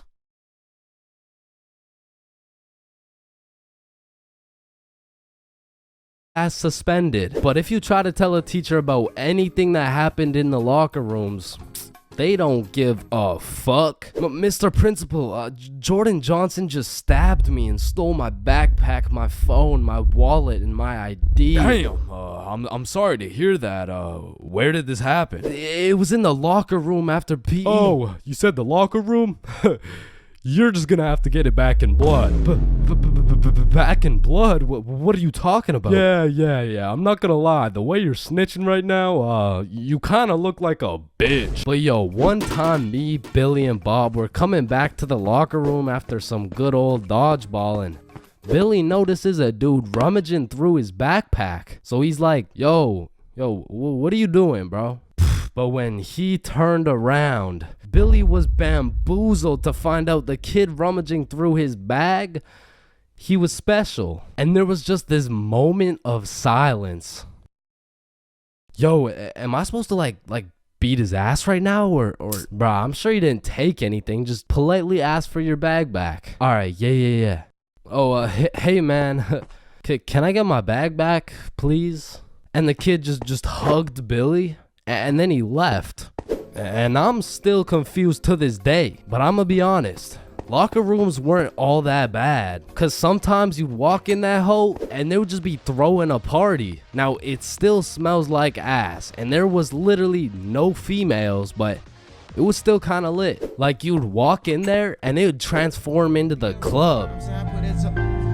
Shout out my Lego, there's me. I'm in this bitch with TP. I'm in this bitch with Ultra. Or you'll walk in there and they'll just be giving out free pizza. Like walking into the locker room is a gamble. You might walk in there and get robbed, or you'll get some fucking pizza. I don't know. But what I do know is there's only 10 types of dudes in the locker room. Starting with that one kid who must have thought it was the 1800s the way he was whipping motherfuckers. Next, we got the poor guy who's just trying to change. He's quiet, he's normal, and he changes. It's a locker room, so it makes sense. Then we got that one poor soul who gets absolutely cooked by the entire locker room. Yo, why is Kevin built like Mike Wazowski? Bro's got no neck. We're stick men. None of us have necks. Shut up. You skip neck day. Yeah, he skips neck day. Next, we got Bob. Bob's just that guy that casually takes his shirt off, and he's built like Giga Chad. Like, shit. Fucking sexy ass Bob.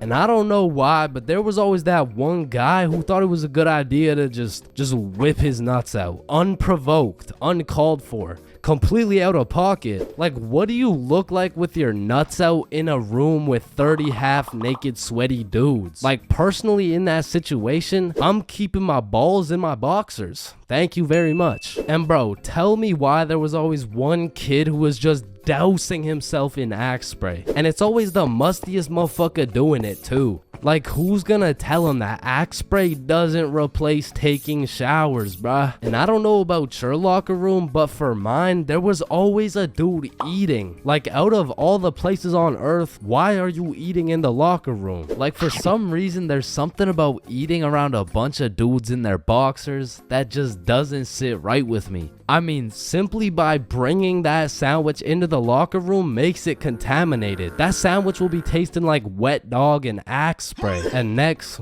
we got the kid who just makes as much noise as humanly possible. Shut the fuck up. And then there's that one dude who decides he's having a shower. And all power to that guy, but personally, there is no fucking way I'm showering in school. Like, I can't trust this little door to stop these menaces from breaking into my shower. Cause remember, there's no laws in the locker room. Like, it's no jail, but I'm sure if you drop the soap in there, you're gonna get violated. And of course, you got the fiend. There's always a dude fiending for a vape in every locker room. And it's low-key worse in the locker room than the bathrooms. Like, these locker room fiends would do a little bit too much for some nicotine. I've seen them pay $5 for a single hit, and fuck, I don't want to know what they'll do for a hit when they run out of money. And still, I'm not gonna lie, the high school bathrooms get wild. They'll be hotboxed, there'll be fight clubs, but the thing about the bathrooms is a teacher can walk in at any time and get every student suspended. Like, even the poor kid taking a piss will probably get suspended just by association, which is exactly why the high school locker rooms get so fucking rowdy, because there's truly no teacher strong enough to stop the buffoonery that goes on in these locker rooms, so they don't even try. Shit, I don't care if your teacher is John Cena, there is no single man who can put a stop to the fuck shit that goes down in the locker rooms. But there is one thing that can: a female.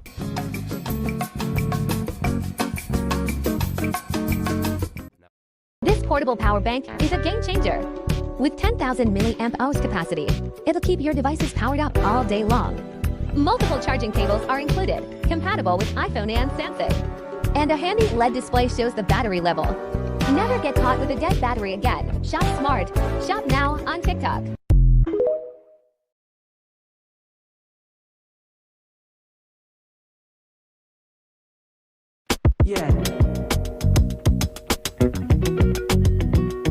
Uber Eats. Food delivery.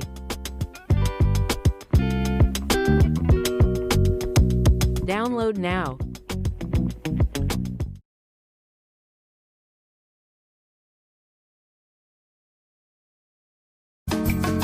Now, I really don't have many fears, but there are 4 things that I would say I'm truly scared of, which are sleep paralysis, being flipped over while I'm in a porta potty, this thing, and public speaking. And honestly, I can't even really explain why I'm scared of public speaking. I mean, sleep paralysis, you'll have demons chilling in your room while you can't move. The whole porta potty thing, that's just some traumatic shit. And this thing is fucking terrifying. But there's just something about talking in front of more than 5 people that has me shitting bricks. Like, my brain will start showing me the absolute worst case scenarios possible. Hi guys, my name is Chain. Get off the stage, Boo. loser. No one likes you. Hi guys, my name is...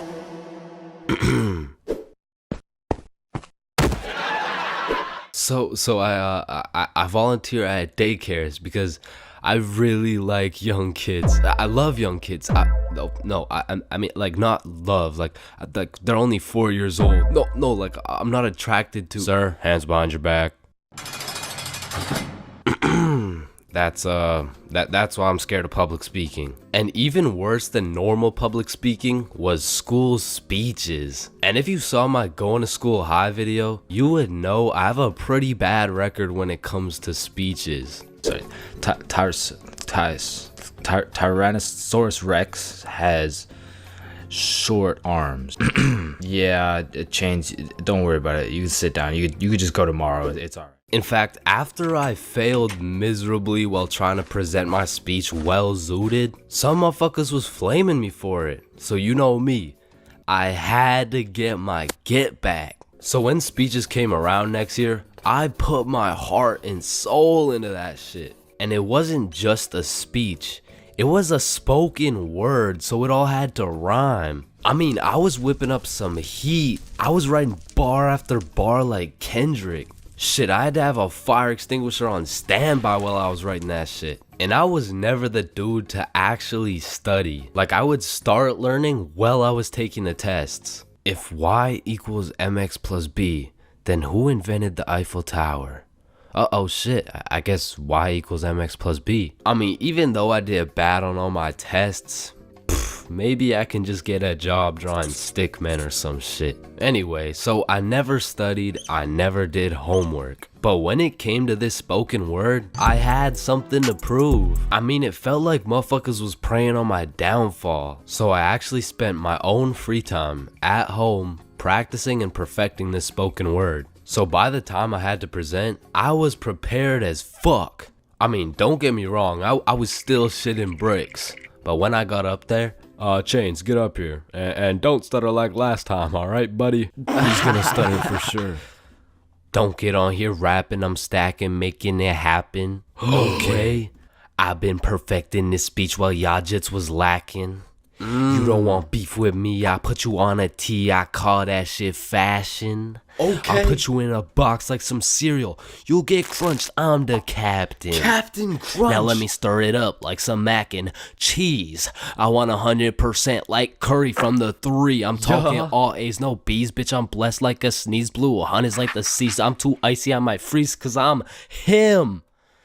I'm not talking slash he. God damn. Spitting right now. I went bonkers, bro. In fact, I went so bonkers, the teacher volunteered me to go present my speech to the entire school. Now, usually I would be way too scared to public speak in front of that many people. But right now, I'm all hyped up on how bananas my speech went. Plus, I spent all that time perfecting it. I might as well share the heat with the rest of the school. Alright, next up is Chains with a spoken word on Don't Get On Here Rapping.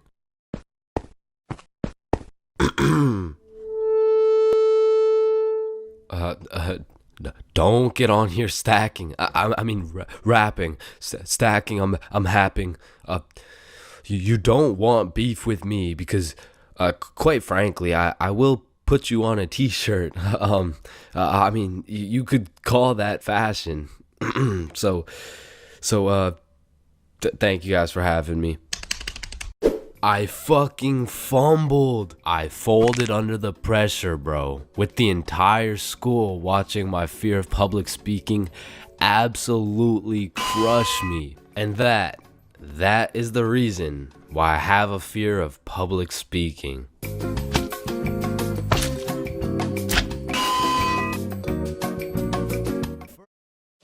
I love running my own business, and a huge part of that is thanks to Shopify. For one, I get to work and run my shop how I want and when I want.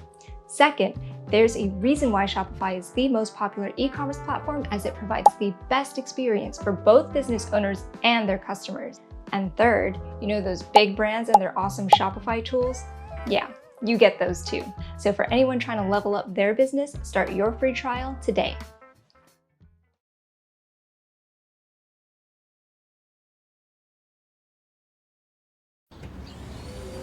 Another wildly busy Wednesday. You need something fast and delicious and affordable. Your mom would say you're being too picky again. But look at that. It's the new taco spot everyone's been raving about. And it's in budget. Turns out you can't have it all. Hear that, Mom? Get great deals delivered.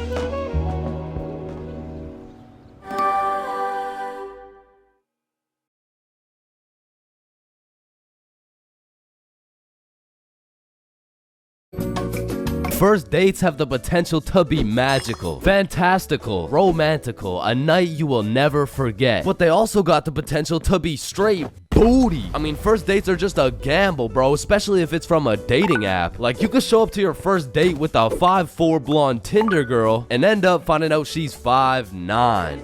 And she's brunette. And she's a dude. I mean, first dates from dating apps is kind of like buying one of those SpongeBob popsicles from an ice cream truck. Like, you know it's not gonna look the same as the advertisement, but the question is, how fucked up can it really be? And let me just say, extremely fucked up. I'm talking massive buck teeth, eyes crossed with a bite taken out of it, and I'm not talking about the popsicles. And these are the exact reasons my very first date was not from Tinder. Also because I was in grade 7. And that would be illegal. And when I was in grade 7, I was 12, as most grade 7s were. And for whatever reason, me and my homies loved going to the mall after school, which was weird because we had no money. So after another successful day of walking around and being too broke to buy anything, we walked back to the bus terminal by the mall, and as we walked up to our bus stop, we see these two girls waiting there. And the closer we got, the more familiar these girls started looking, until we realized one of them was in our class. And so we walk up to them like, yo, are you Kate? Oh shit, Billy Bob and Chains. What's up? Oh, nothing much. How are you guys doing? Oh, I'm good. This is Jessica. She's new to our school. Hi.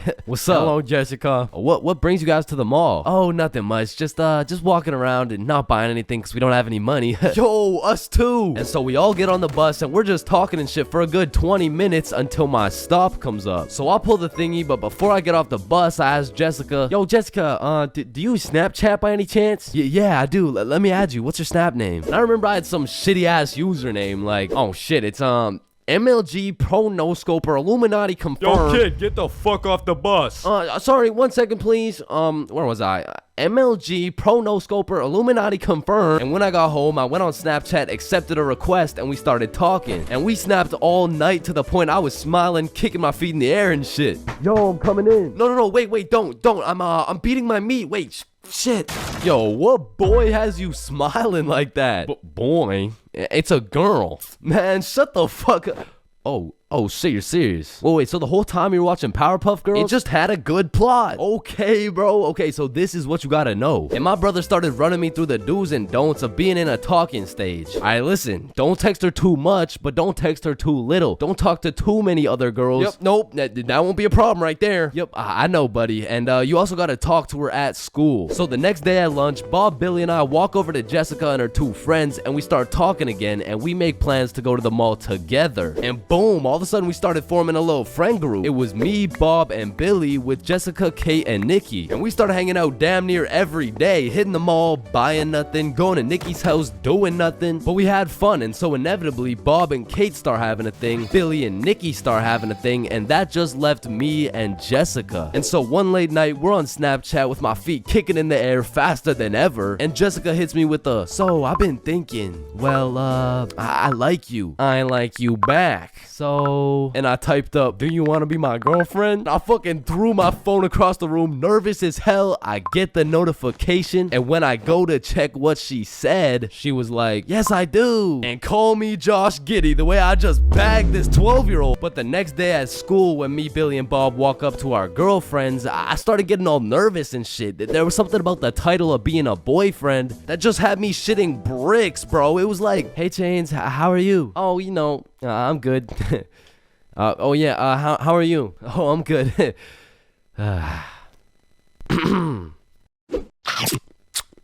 But now that all three of the boys had acquired girlfriends, Billy was like, hey, why don't we all see a movie this weekend? Like it'll be a triple date. Yeah, that's a great idea. Yeah, let's do it. It's a date, triple date.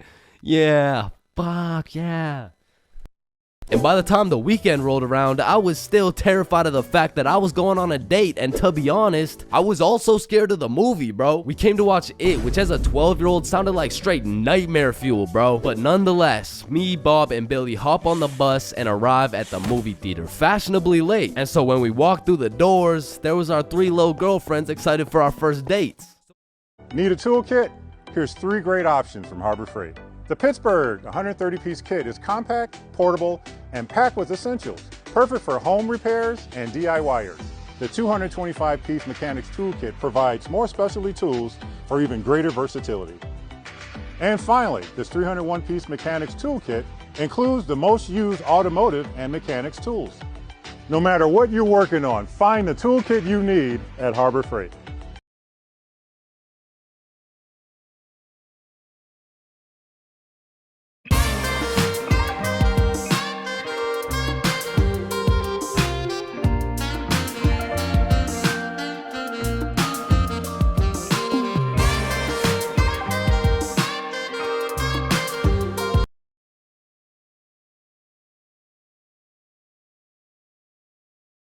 For our first dates. So we all walk up, hug, and then go to get our tickets. And I drop my entire life savings on her ticket and then go into debt for mine, but nonetheless, we head to the theater. Wait, should we get popcorn? Oh yeah, of course. Hey man, how much is a large popcorn? Large popcorn, that'll be $10. Damn!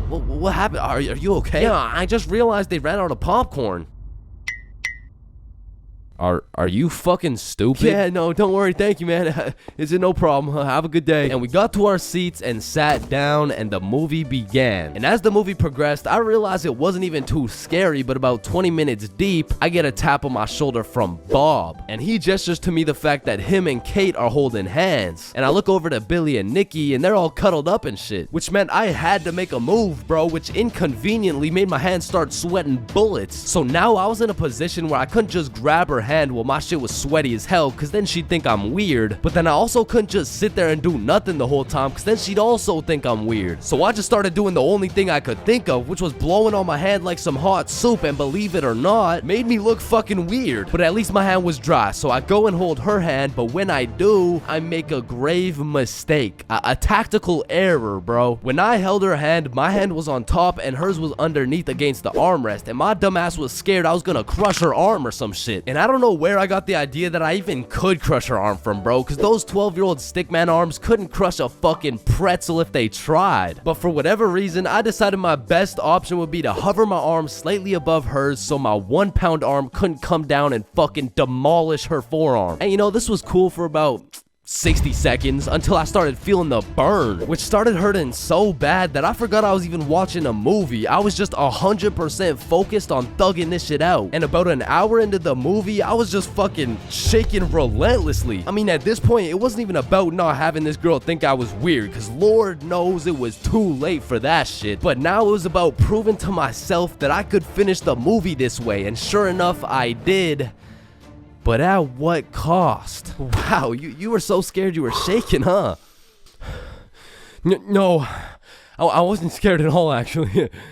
Oh my god, are you sweating? No. So, you know, looking back, it wasn't my best performance, you know what I'm saying? But with that being said, after that triple date, Billy's girlfriend Nikki ended up breaking up with him and gave up on dating dudes as a whole. So, I mean, it could always be worse, bro. Get your money, man, like I'm hopeful. Yes, I am hopeful, but today, take this music and use it. Let it take you away and be hopeful, hopeful. And he'll make a way. I know it ain't easy, but that's okay, cause we hope. Or wish that you could show some love. And instead of hating so much when you see some other people coming now. I wish I could teach the world my spleen while your music and have them chipping off the joy I bring.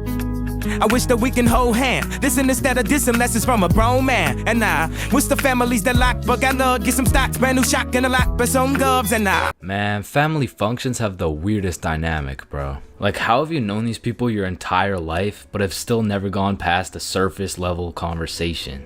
I mean, let me know if it's just my family, but every function is the same. The whole gang links up, and everyone just asks the most generic small talk questions to each other. Hey, how's that new place you bought? Oh, yeah, you know, it's good. And how's the kids doing? Oh, you know, they're good. Oh, and how's the wife? Man, fuck your wife. I don't want to hear any of these NPC conversations, bro. And let me know if I'm getting too specific here, but what about that one uncle who goes by the name of either Bob, Jerry, or Dave?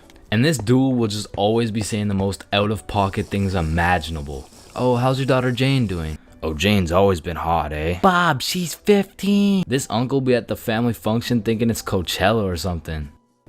Bob, another beer's a little bit excessive, don't you think? Yeah, football! I'm the youngest person in my whole family, which for whatever unspoken reason, it just means everyone has the go-ahead to flame the living shit out of me. Hey, Chain, still no girlfriend, huh? I guess you're not too good with the ladies there. But I make one joke back and I'm the bad guy. You don't seem too good with the ladies yourself, seeing as your wife just divorced you and she took the kids with her. Am I right? Not only do they feel free to roast your whole existence simply because you were born last, they unanimously decide you will be everyone's personal butler. Hey bud, go get another beer for me. Alright, yeah, for sure. Thanks. Now you better get started on mowing that lawn. Grass isn't gonna cut itself, am I right? Oh my god, bro. And coming into these family functions, you would think your mom is your closest ally. But as soon as she gets the chance, she will expose your biggest secret for a little bit of parent clout. You guys will never guess what I found under Chain's bed yesterday. Oh my god, what is it? Yeah, tell us. What? No way. Get a taco to go plus a big Q for $2.99. Taco to go, taco to go. Taco to go, taco to go. Taco to go, taco to go. And a big Q and a big Q. Taco to go, taco to go. QT, more than a taco.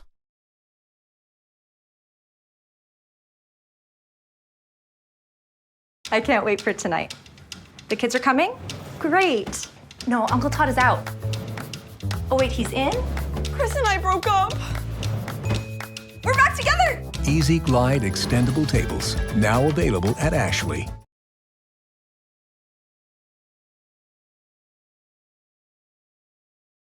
No way. Sometimes when my family tries to make small talk with me, they just miss the boat completely. So, buddy, how's those swimming lessons going for you? The